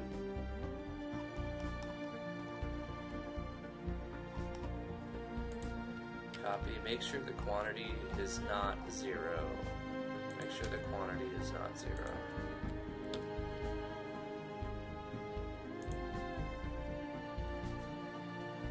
Oh my god. Hey Charles and Nico, how you doing? What am I doing? I am fixing a bug that I should have caught early on before I propagated an event 83 additional times. This is for the player vendor, where they can sell things. Let me just turn the music down a hair.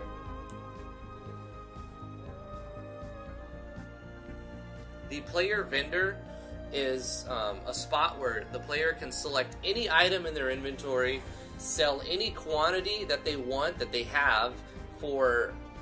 They could select any price, but there's two problems when you give the player the ability to input numbers, right? You have an issue where they could put a number too small or they could put a number too large for each instance. So when you let the player select how many they want to sell, I had ran a conditional checking to see if they had at least that many, right? So if they have one and they're trying to sell 10, they can't sell 10. And then I checked, I moved on where I made the first mistake. I moved on to where, like, okay, now that we've checked to see if the player has as many that they're trying to sell, I went on to price, and I'm like, okay, if it's below 50%, kick it so the system doesn't let that go, because the player will be jipping themselves. Blah, blah, blah, blah. And if the price is too high, kick it out because they're trying to make too much from it. But I didn't think about, what if the player tries to sell 0 quantity of an item? It goes through the system and it ties up the player vendor. They don't get any money, but it's an inconvenience for the player if they accidentally put 0. Because then they're trying to go through a process of selling 0 quantity of an item, which makes no sense. And I don't want to have that sort of stupid bug in the game. But I didn't consider that the player would try to sell 0 even on accident. I didn't think about it. So I had 3 3 conditionals that would say, no, this auction doesn't go because it's too high. You're trying to sell more items than you have. This auction shouldn't go because you're trying to sell it for too much. This auction doesn't go because you're trying to sell it for too little. But I have to add the 4th contingency saying this auction will not go because you're trying to sell 0 of an item. But the way that I'm doing it is every item has its own chunk of code. So, because I have 84 items up, I have to go through the chunk of code 84 times and add that conditional. Because the contents of that conditional are different for every chunk. So it's not like I can copy-paste the entire thing. Just a copy-paste, paste. I have to go in and move stuff around 83 additional times. We are on item 32 now.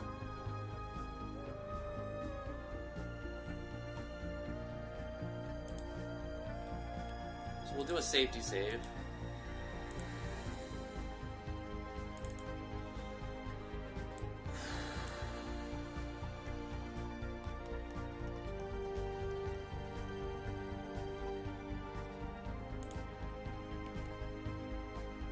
Ha ha ha, you suck at making games. Thank you, Fat Putty Cat. Thanks for that. Constructive criticism.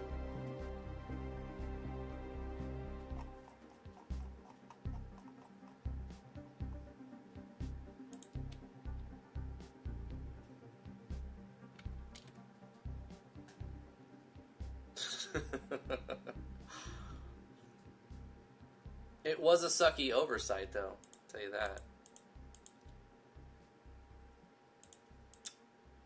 But it happens to everybody.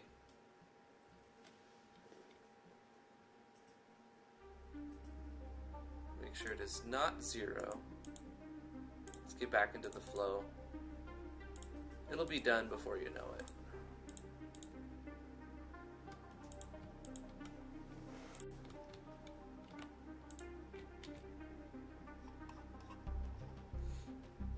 It's always funny when people are like, my game's gonna have multiple endings and la da da da da.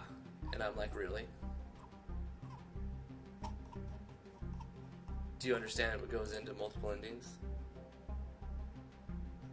At least if like you want the multiple endings to be done correctly. It's a lot of work that the players may never even see. How many people are actually going to replay through your game? Probably not most of them.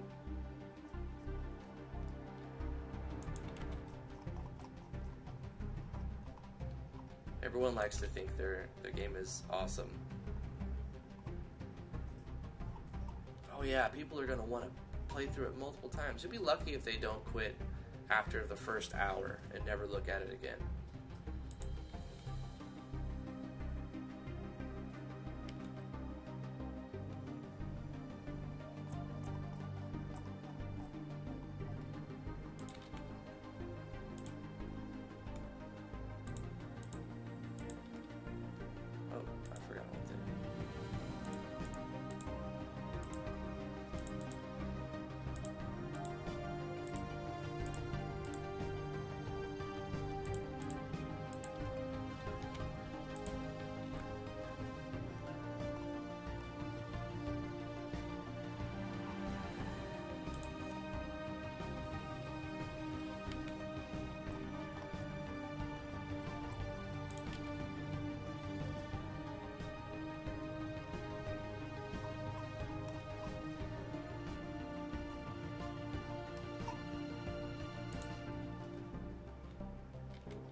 It's astounding how many bad RPG Maker games are on Steam.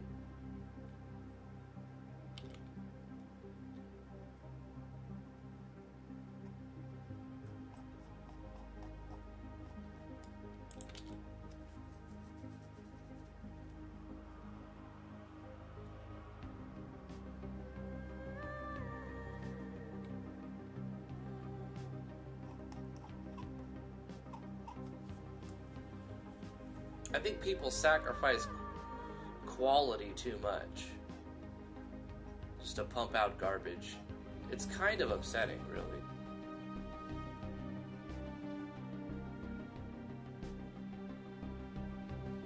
People don't want to put the work in to make something that's good. They just use everything default with the same cookie cutter crap we've all seen 1,000 times.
If you could take anything from this stream, it's to make sure that you address every possible contingency or problem with the system that you're doing, and try to find every possible way you can break it before you try to copy paste it to another map or another spot.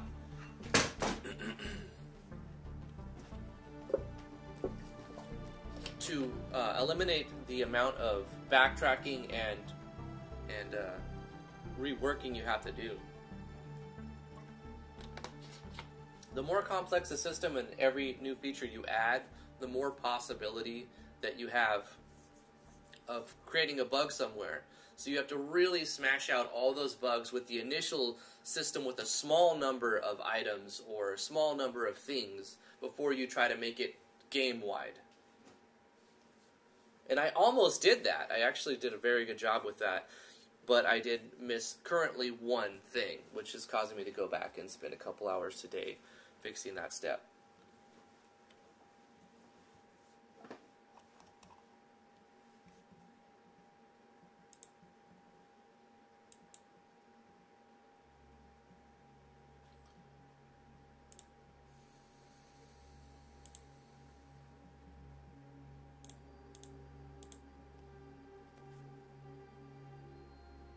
Guilty Slug says, it bums me out that RPG Maker games have this stigma of being bad because too many people put their very first game on Steam and think it's a masterpiece.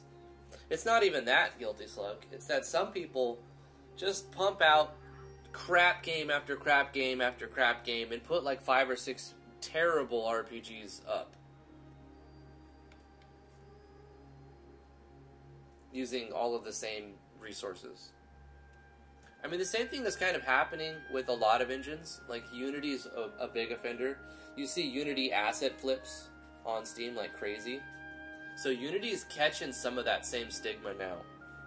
So RPG Maker isn't alone in that asset flip category, you know? But it is the biggest offender of the asset flip thing.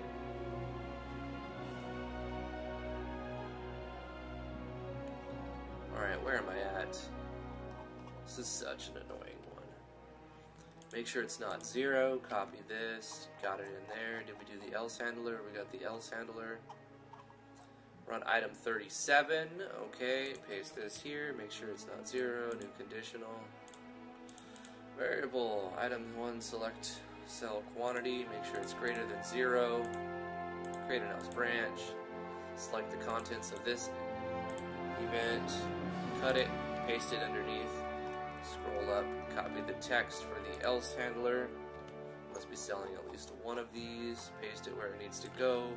Go back up. Copy the comment to help stay organized.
White Mage Sorina says, I've only just recently got MV within the last couple of months. I'm no developer and I'm super green with coding, but I'm just having fun piddling with it and figure out what I can do. The plugins and whatnot are neat and all, but alas, I have to pretty much use the default assets for the most part because I'm not exactly artistically inclined.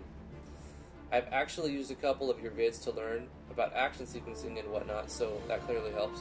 Well, awesome. Exactly, White Mage, and there's nothing wrong with using these assets, right? Using the default assets. The problem that I'm talking about is people trying to sell 5 or 6 games using all of the same assets. People just flipping the same resources over and over and over. And if you're doing it for fun, for your friends, like, that's great, and there's nothing wrong with that. But what I'm talking about and I'm addressing is there is a stigma with RPG Maker games and Unity games, taking the same default assets that people have seen 100 times and using them over and over and over.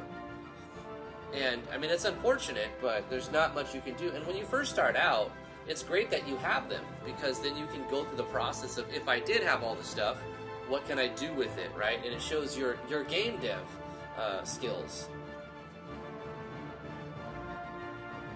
But being a game dev, and being a good game dev, requires you to wear all of those hats, and you have to do everything. You have to be your artist. You have to be your coder. You have to be your game designer. You have to be your sound designer, your music designer. You have to do all of the things. You got to be your own marketer. You have to network with people who are going to help you within their own fields, right?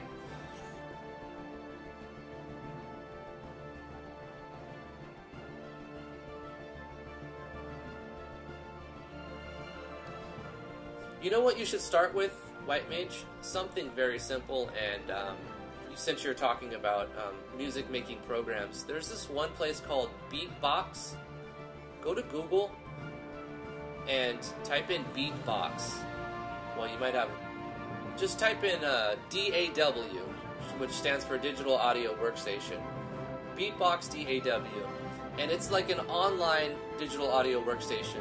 And you can make some very Nintendo, Super Nintendo sounding, Atari Nintendo, more Atari Nintendo sounding music for your game. And it's very quick and easy to get something out. So I would start there and then move on to other programs. I think Fruit Loops has a free version now, does it? Cakewalk has a free version if you like sign up to their Bandcamp, whatever garbage software they have now. I don't recommend them anymore. That's what I used when I was in college. I used Sonar, and then it was bought and sold, and now you have to be like part of some program. I don't know. I don't want to get into it. Back in the day, Pro Tools was the thing to use. You don't necessarily need to use Pro Tools anymore. There's a lot of other alternatives that you can use. But start with something simple. Beatbox. You make 8-bit BGMs. It's kind of fun, too.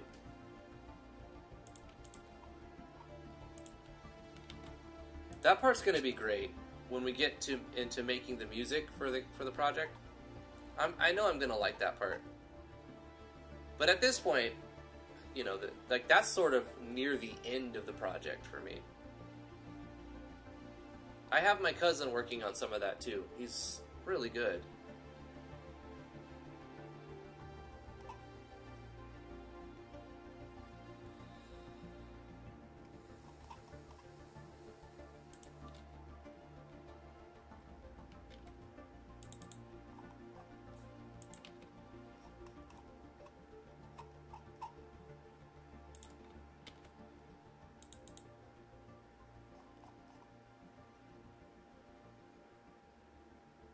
We're on item 41, halfway there.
I think we're picking up speed now.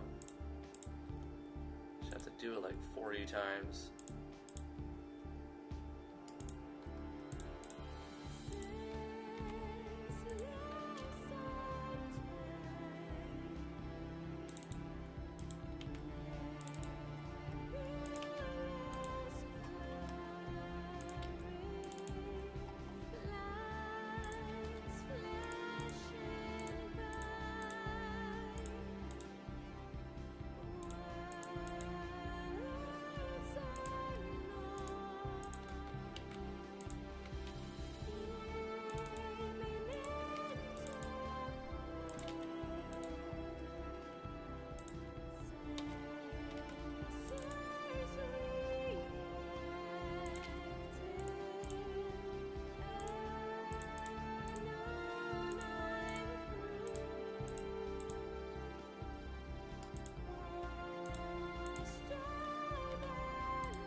White Mage Serena says, I will say this much, at least for now, but each time I figure out a problem and come up with a creative solution, it feels super, super good. Yeah, I know the feeling. Exactly. That's what keeps us doing it, right? We're like pleased with our work. I actually made a swinging gate of sorts using two signs that control each other, and you click it, they vanish and make a sound, and then you walk forward, gather your followers, they repair. It was fun figuring that one out. Like a door transfer event. Try adding a zoom effect. Have you played with the game zoom effects yet? There's built-in functions that are not like assigned to buttons for whatever reason. They just skimped out on that. But there's ways to zoom the camera in and out.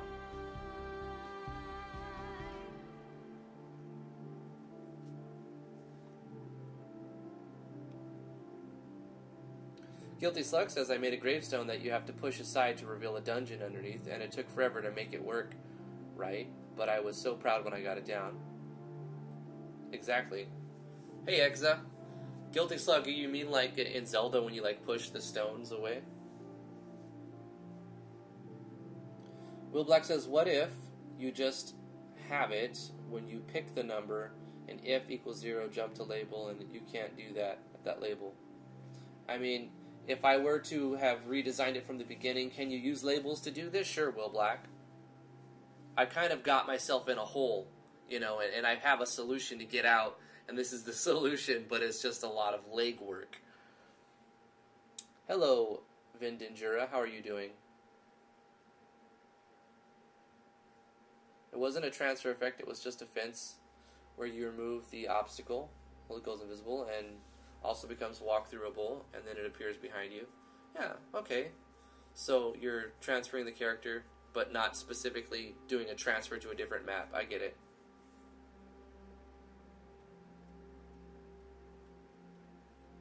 Yeah, I'm not talking about the battle camera either. I'm talking about a zoom effect on the scene map, not the scene battle. But that's cool that you're messing with the cameras. I just wanted to let you know, since you said you were new-ish, maybe you haven't heard about the zoom functions on the map. Yeah, you can do that. Let me see, where are we at? I'm not going to go through the whole tutorial, but I'll show you the thing real quick. The code. Let me just make sure I save my place.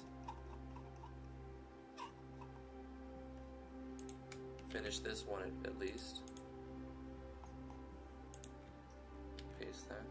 Okay, we're on item 51. We'll do a safety save.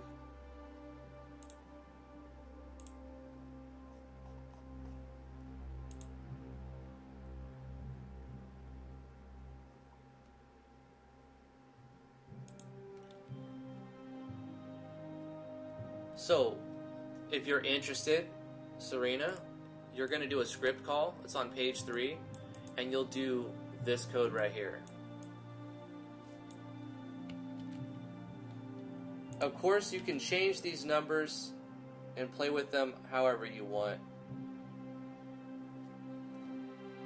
You don't have to know any coding. Just put that in a script call when you want it to zoom. But this will keep the zoom the same for the whole time, right? So you need to be aware that if you want it to go back, you have to reset that 3 to a 1. That's all you really got to do. That where it has a 3, that's the magnitude of zoom. So if you wanted to switch back without doing a transfer event, you just change that 3 to a 1. See at the very end, gameplayer.screen Y, and then comma. So you have you're selecting where do you want to zoom at, the player's X and the player's Y, and then the magnitude of whatever you want there. And then the last argument is the number of frames for that zoom. So if you want it to be a slow zoom, you'll change the 30 to a higher number. If you want it to be really quick and instant, you lower that number down to like 1, 2, 3, 4, 5 frames or something like that. 30 frames for a triple zoom seems to be about right.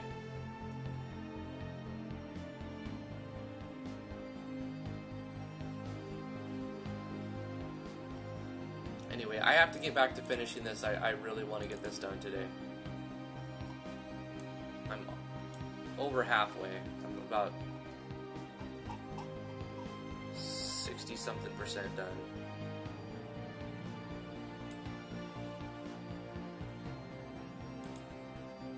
47, 48, 49, 50. Okay. Let's get this done.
Watch my speed!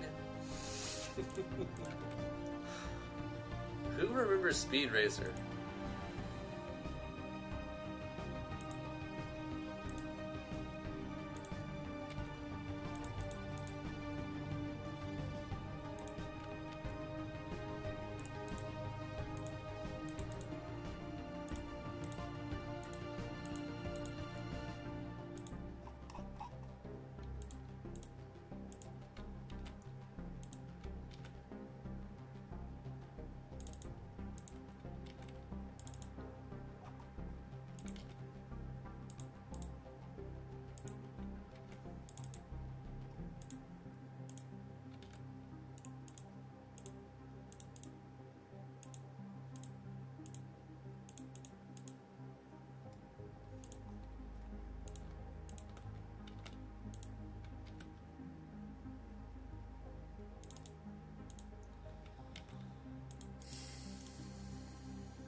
Wasn't there a new Speed Racer cartoon back in 2000 or something? I can't remember, says Serena.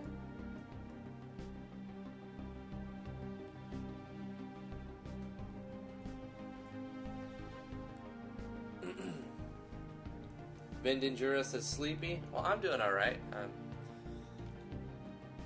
I'm not too sleepy.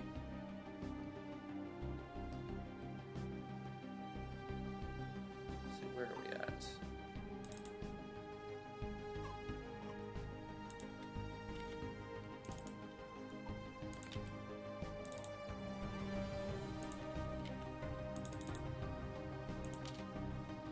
We're almost there. We're at 65. We're getting there. The second half's a lot faster than the first half.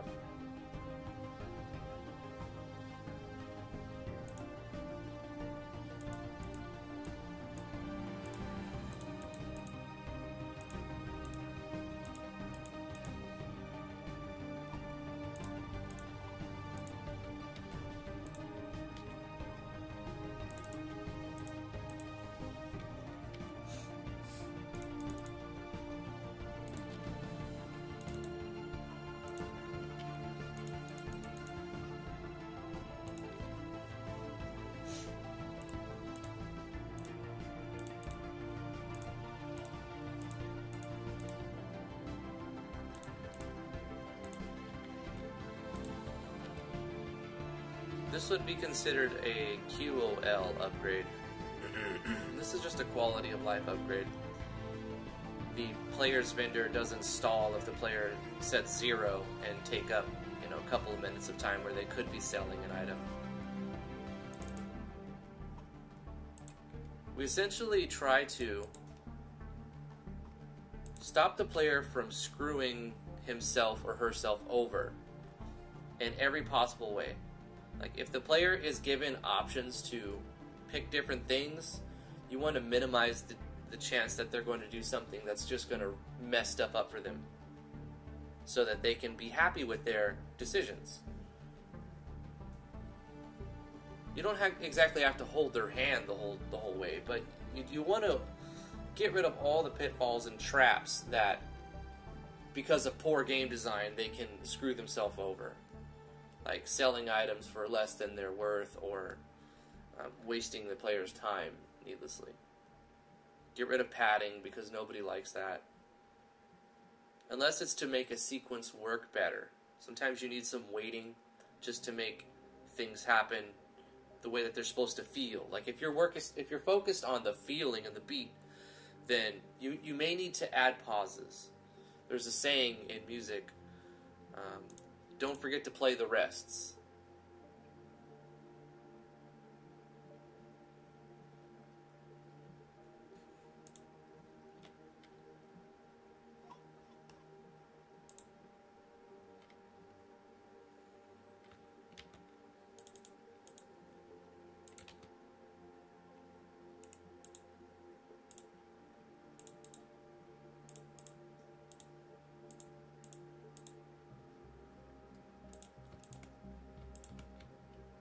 But otherwise, you don't want to add unnecessary waiting or pausing.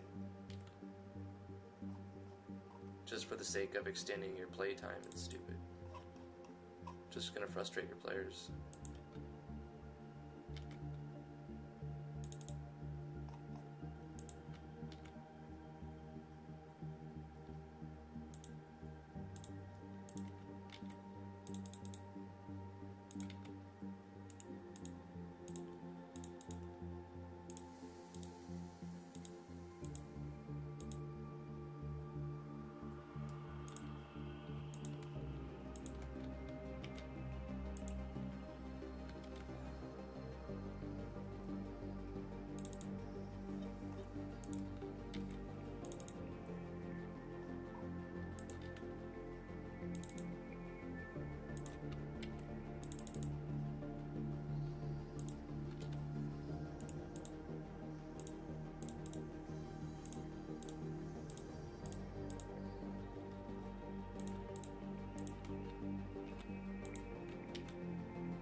Excuse me.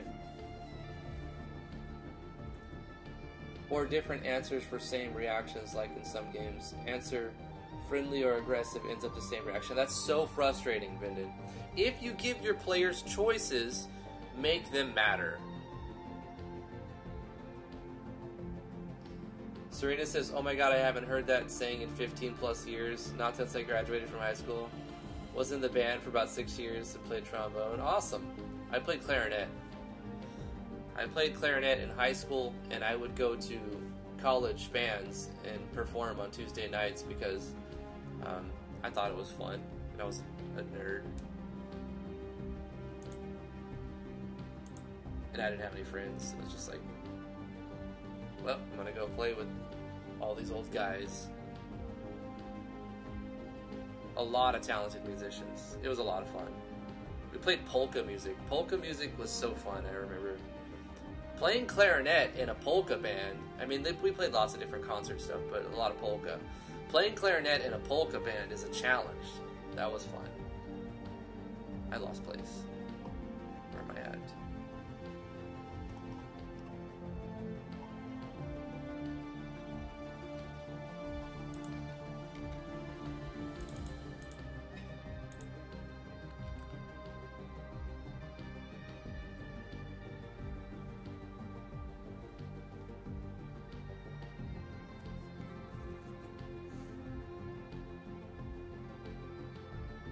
What do you mean, was a nerd?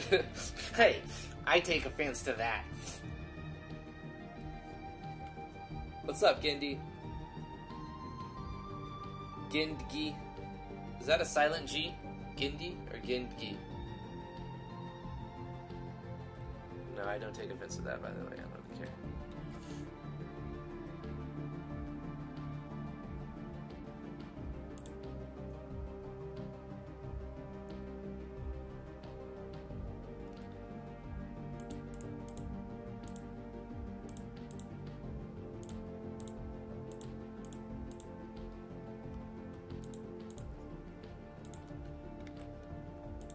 People get outraged too easy nowadays. It's kind of ridiculous. It's like, bro, chill. Chill out, bro. And it's kind of annoying when people think just because they're offended that they're right doesn't make you right. Getting offended at something doesn't give you any more, like, rights. Or doesn't win your argument any.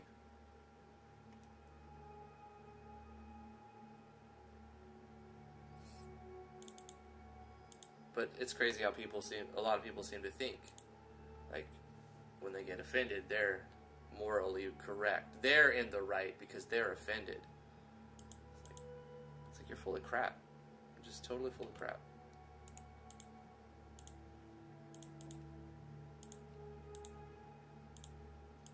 I mean, I can respect someone's rights to have a strong opinion on something. That's perfectly fine.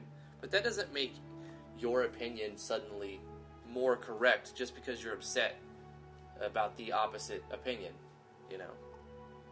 That just makes you intolerant. Both.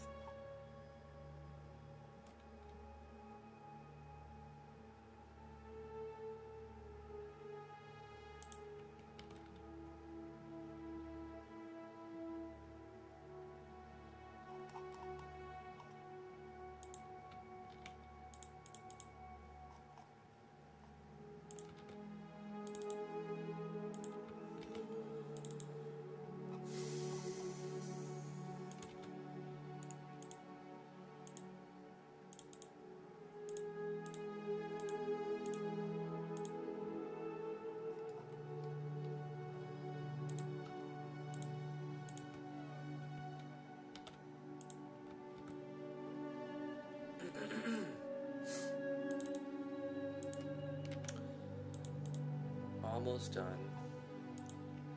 The never-ending story. Na na na na na na.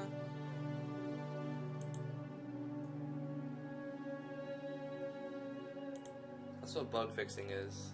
The never-ending story.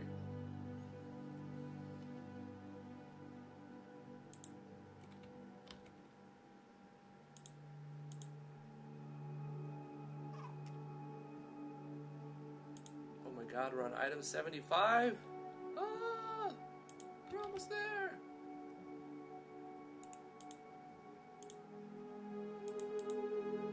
Hard push.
This must be what it feels like trying to update all your plugins to make them compatible with like the newest plugin. So you have to go through all your old code and do lots of copy pasting of different functions that have been changed or modified. It's just like, it's not the creative part of development, it's just the work side of it, the labor side of it, the mental exhaustion that ensues inevitably. And as they go up in scale and quantity, everything magnifies.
We got last item, guys. Last item. Hell yeah. Alright, let's paste that there. One more conditional. Variable, item 1 select cell quantity greater than 0 with an else branch. Put the contents of what's happening inside it. Paste it there. Take the text for the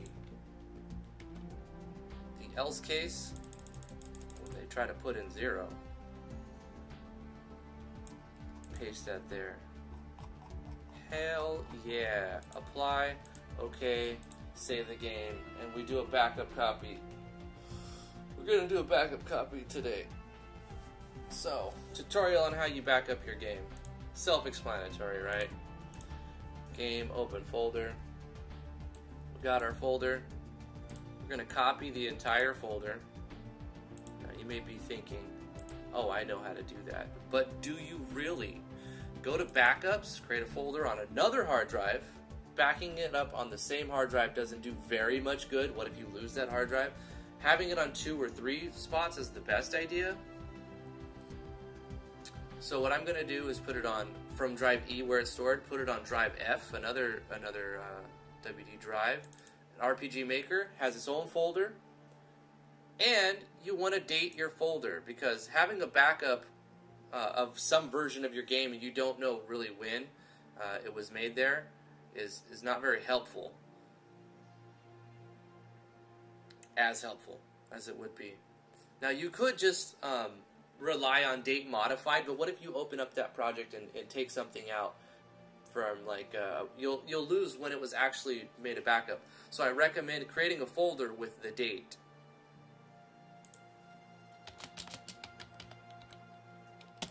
So you know when this backup had taken place. So then you paste it from its direct from where you copied it to another hard drive in a folder that's named the date. That's a backup. Guys, this stream went on an hour longer than I was really intending. We had to go through the never-ending story of fixing those bugs. We found some bugs. Were you making a game on GameMaker? And you also into RPG Maker? Yeah, I do RPG Maker MV on Monday, Tuesday, Wednesday. And I'm working on this project that I plan to sell. And on Thursdays, I work in GameMaker Studio 2, making projects that I release for free. I've put out some for free already. I've put out an MV game for free, but now this project, I plan to put on Steam and actually try to make some money on it. That's why I'm like doing all this legwork for a simple quality of life update so the player can't screw themselves of like a couple of minutes wasting their vendor time, right? My GameMaker Studio 2 stuff is on every Thursday, unless otherwise mentioned in the Discord. Links in the description for the Discord. Come hang out. I'd love to have you come hang out in the Discord. If you would like to support what I do, I have a Patreon page. It's patreon.com/driftwoodgaming. I'd really appreciate it if you head on over there and take a look at some of the perks. If you would like me to play your game and give some promo or review or critique or whatever the purpose is, contact me. I offer a $20 tier on my Patreon page where you can get that played, and I do those on Fridays. Next Friday, or this Friday, I have a optometrist appointment, so that spot is taken because of that. But the following week is open if somebody wants to grab that. If not, I do random stuff. I'll play a random game. I'll work another day on GMS2, or I'll play someone's game. Or I'll play just a random thing. So Fridays are like my free days, but I also do first impressions on those days if somebody needs that done. Can I have an answer for my question, please? Vindinjura. Okay. Hey Drifty, is there a way to use a damage formula for percentage of damage? I would like to have a skill which, let's say, increases the damage by 30% or something like that. Also, do you know a plugin where you can see the information about skills like damage, mana cost, and so on? So that's 3 questions. Is there a way to use a damage formula for a percentage of damage? Possibly. Your damage formula inside the skills, right here, is an eval. Therefore, you can use any type of evaluation to change it, to get whatever percentage you want. Alright? You want to do 30% more damage? Easy.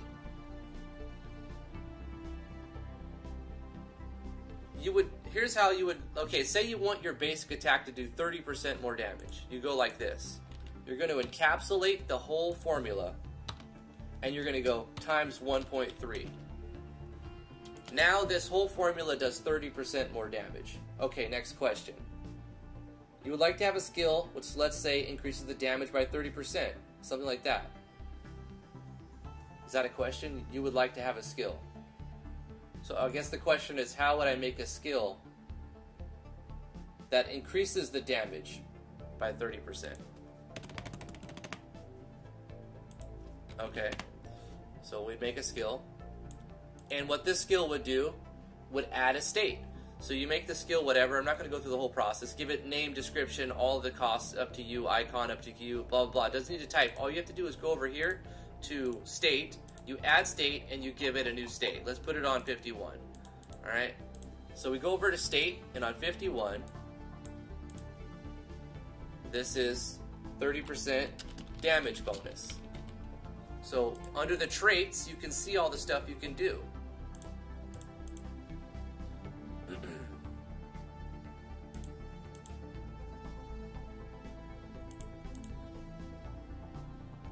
So you see under the special parameters, you have physical damage.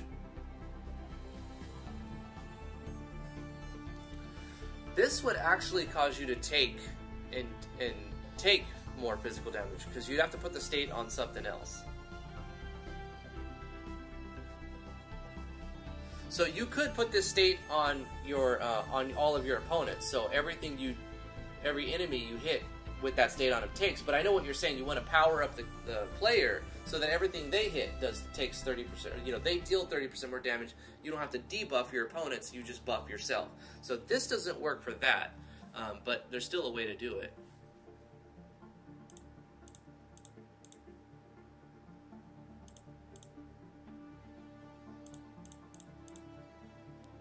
I would probably just change your parameters, right? Like if you're basing your attack power off of, if you're basing the damage of the formula off the attack power, to increase the damage, all you'd have to do is change the attack by 130. And then when you have this 30% damage bonus, all of your attacks are 30% stronger. You follow me, Vinden? If it's a mage, then you would change the parameter. Well, basically, you change the parameter by the 30% depending on what you set their damage formula to. If their damage formula is using magic attack power, then you would go like this. So whoever's under this state would raise their magic attack power by 30%. And then when the attack power or attack power is referenced in here, this base number is being multiplied by it. So that's how that works. Okay, third question. Do you know of a plugin where you can see the information about skills like damage, mana cost, and so on?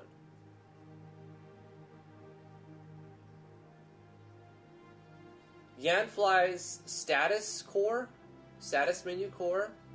Yes, I do. Yanfly's status menu core.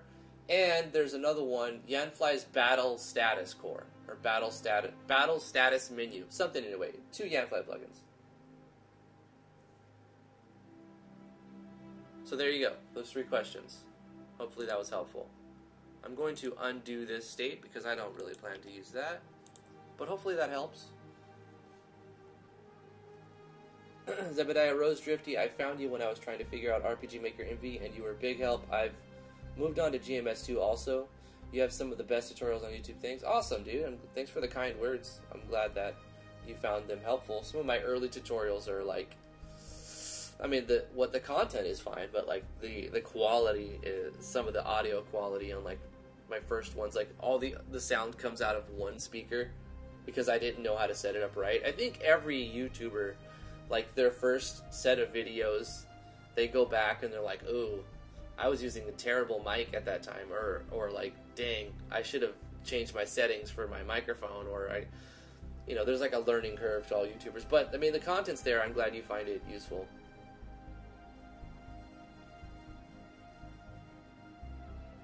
Serena says, couldn't you do something like batter affected by state, ?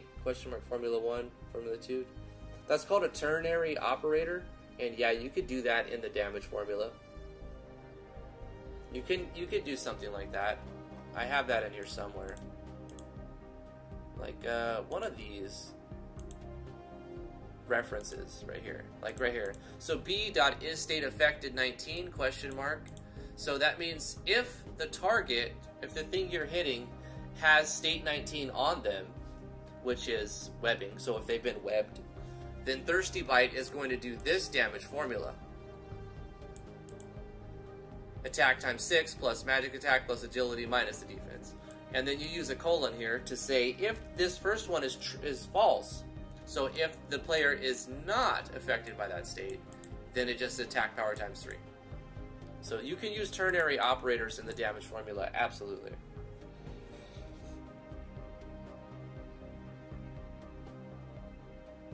Zebediah says, I think most artists look back on their previous works and cringe. I know I do. Yeah, I think so.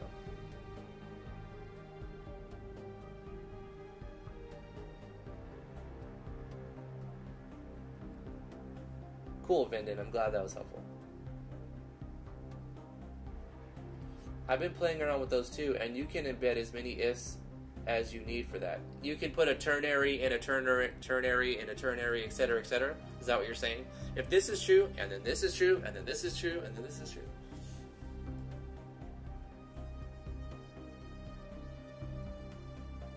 Is that how you structured it?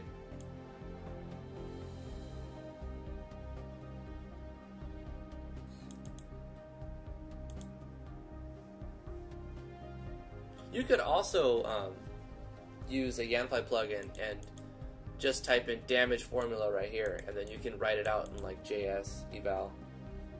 And some of the code is pseudo-referenced, like target, origin, a.ab, etc. On more, do you know how to set up attributes every level? I'm using the Yanfly plugin, and then you go on to copy paste all of your stuff. I don't know if that helps at all. Custom class parameters, level times 30, level times 7. What do you mean set up attributes every level? Like, you're already doing that, right? I have the same thing right here on the classes. You just type in custom class parameters. You already have that. Yeah, I mean, you can reference level as a pseudocode.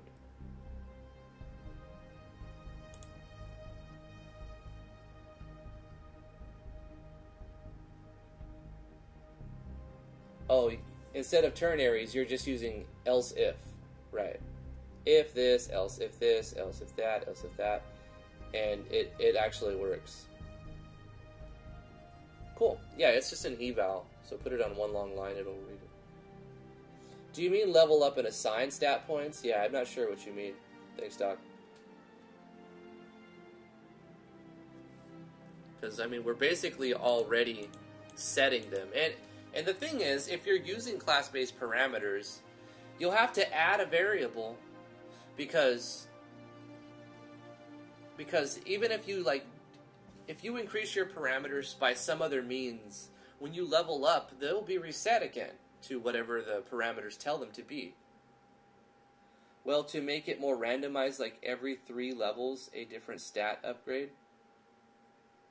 Yeah, you could do that, Venden, but it would take a little bit more finagling.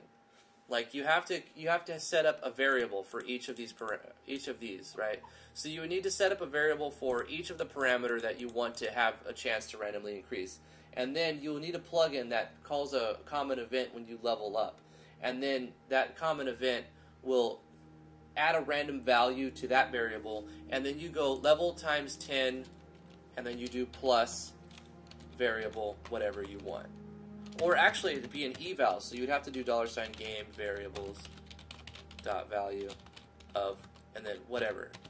2 being variable number 2, but you can put in whatever variable number you want.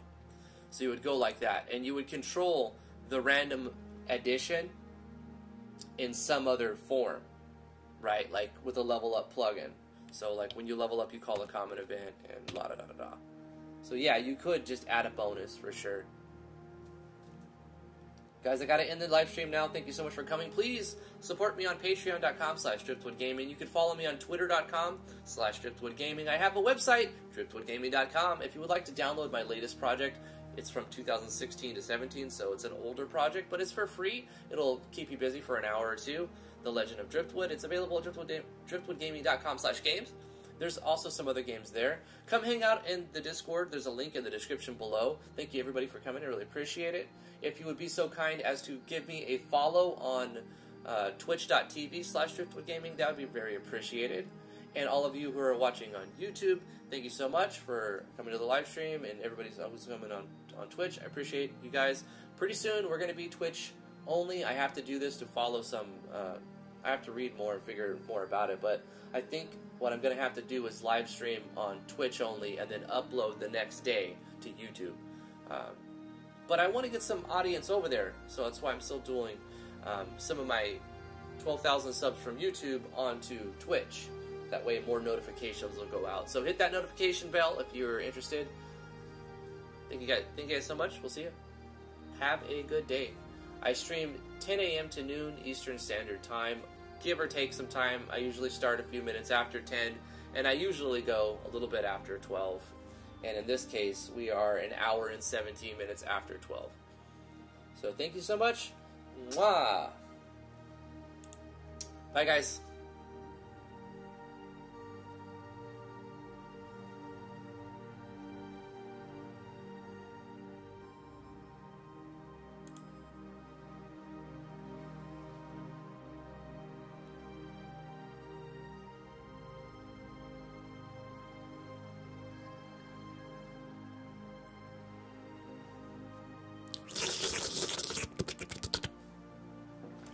Stay for the ASMR content. I gotta scratch that itch. Bye, guys.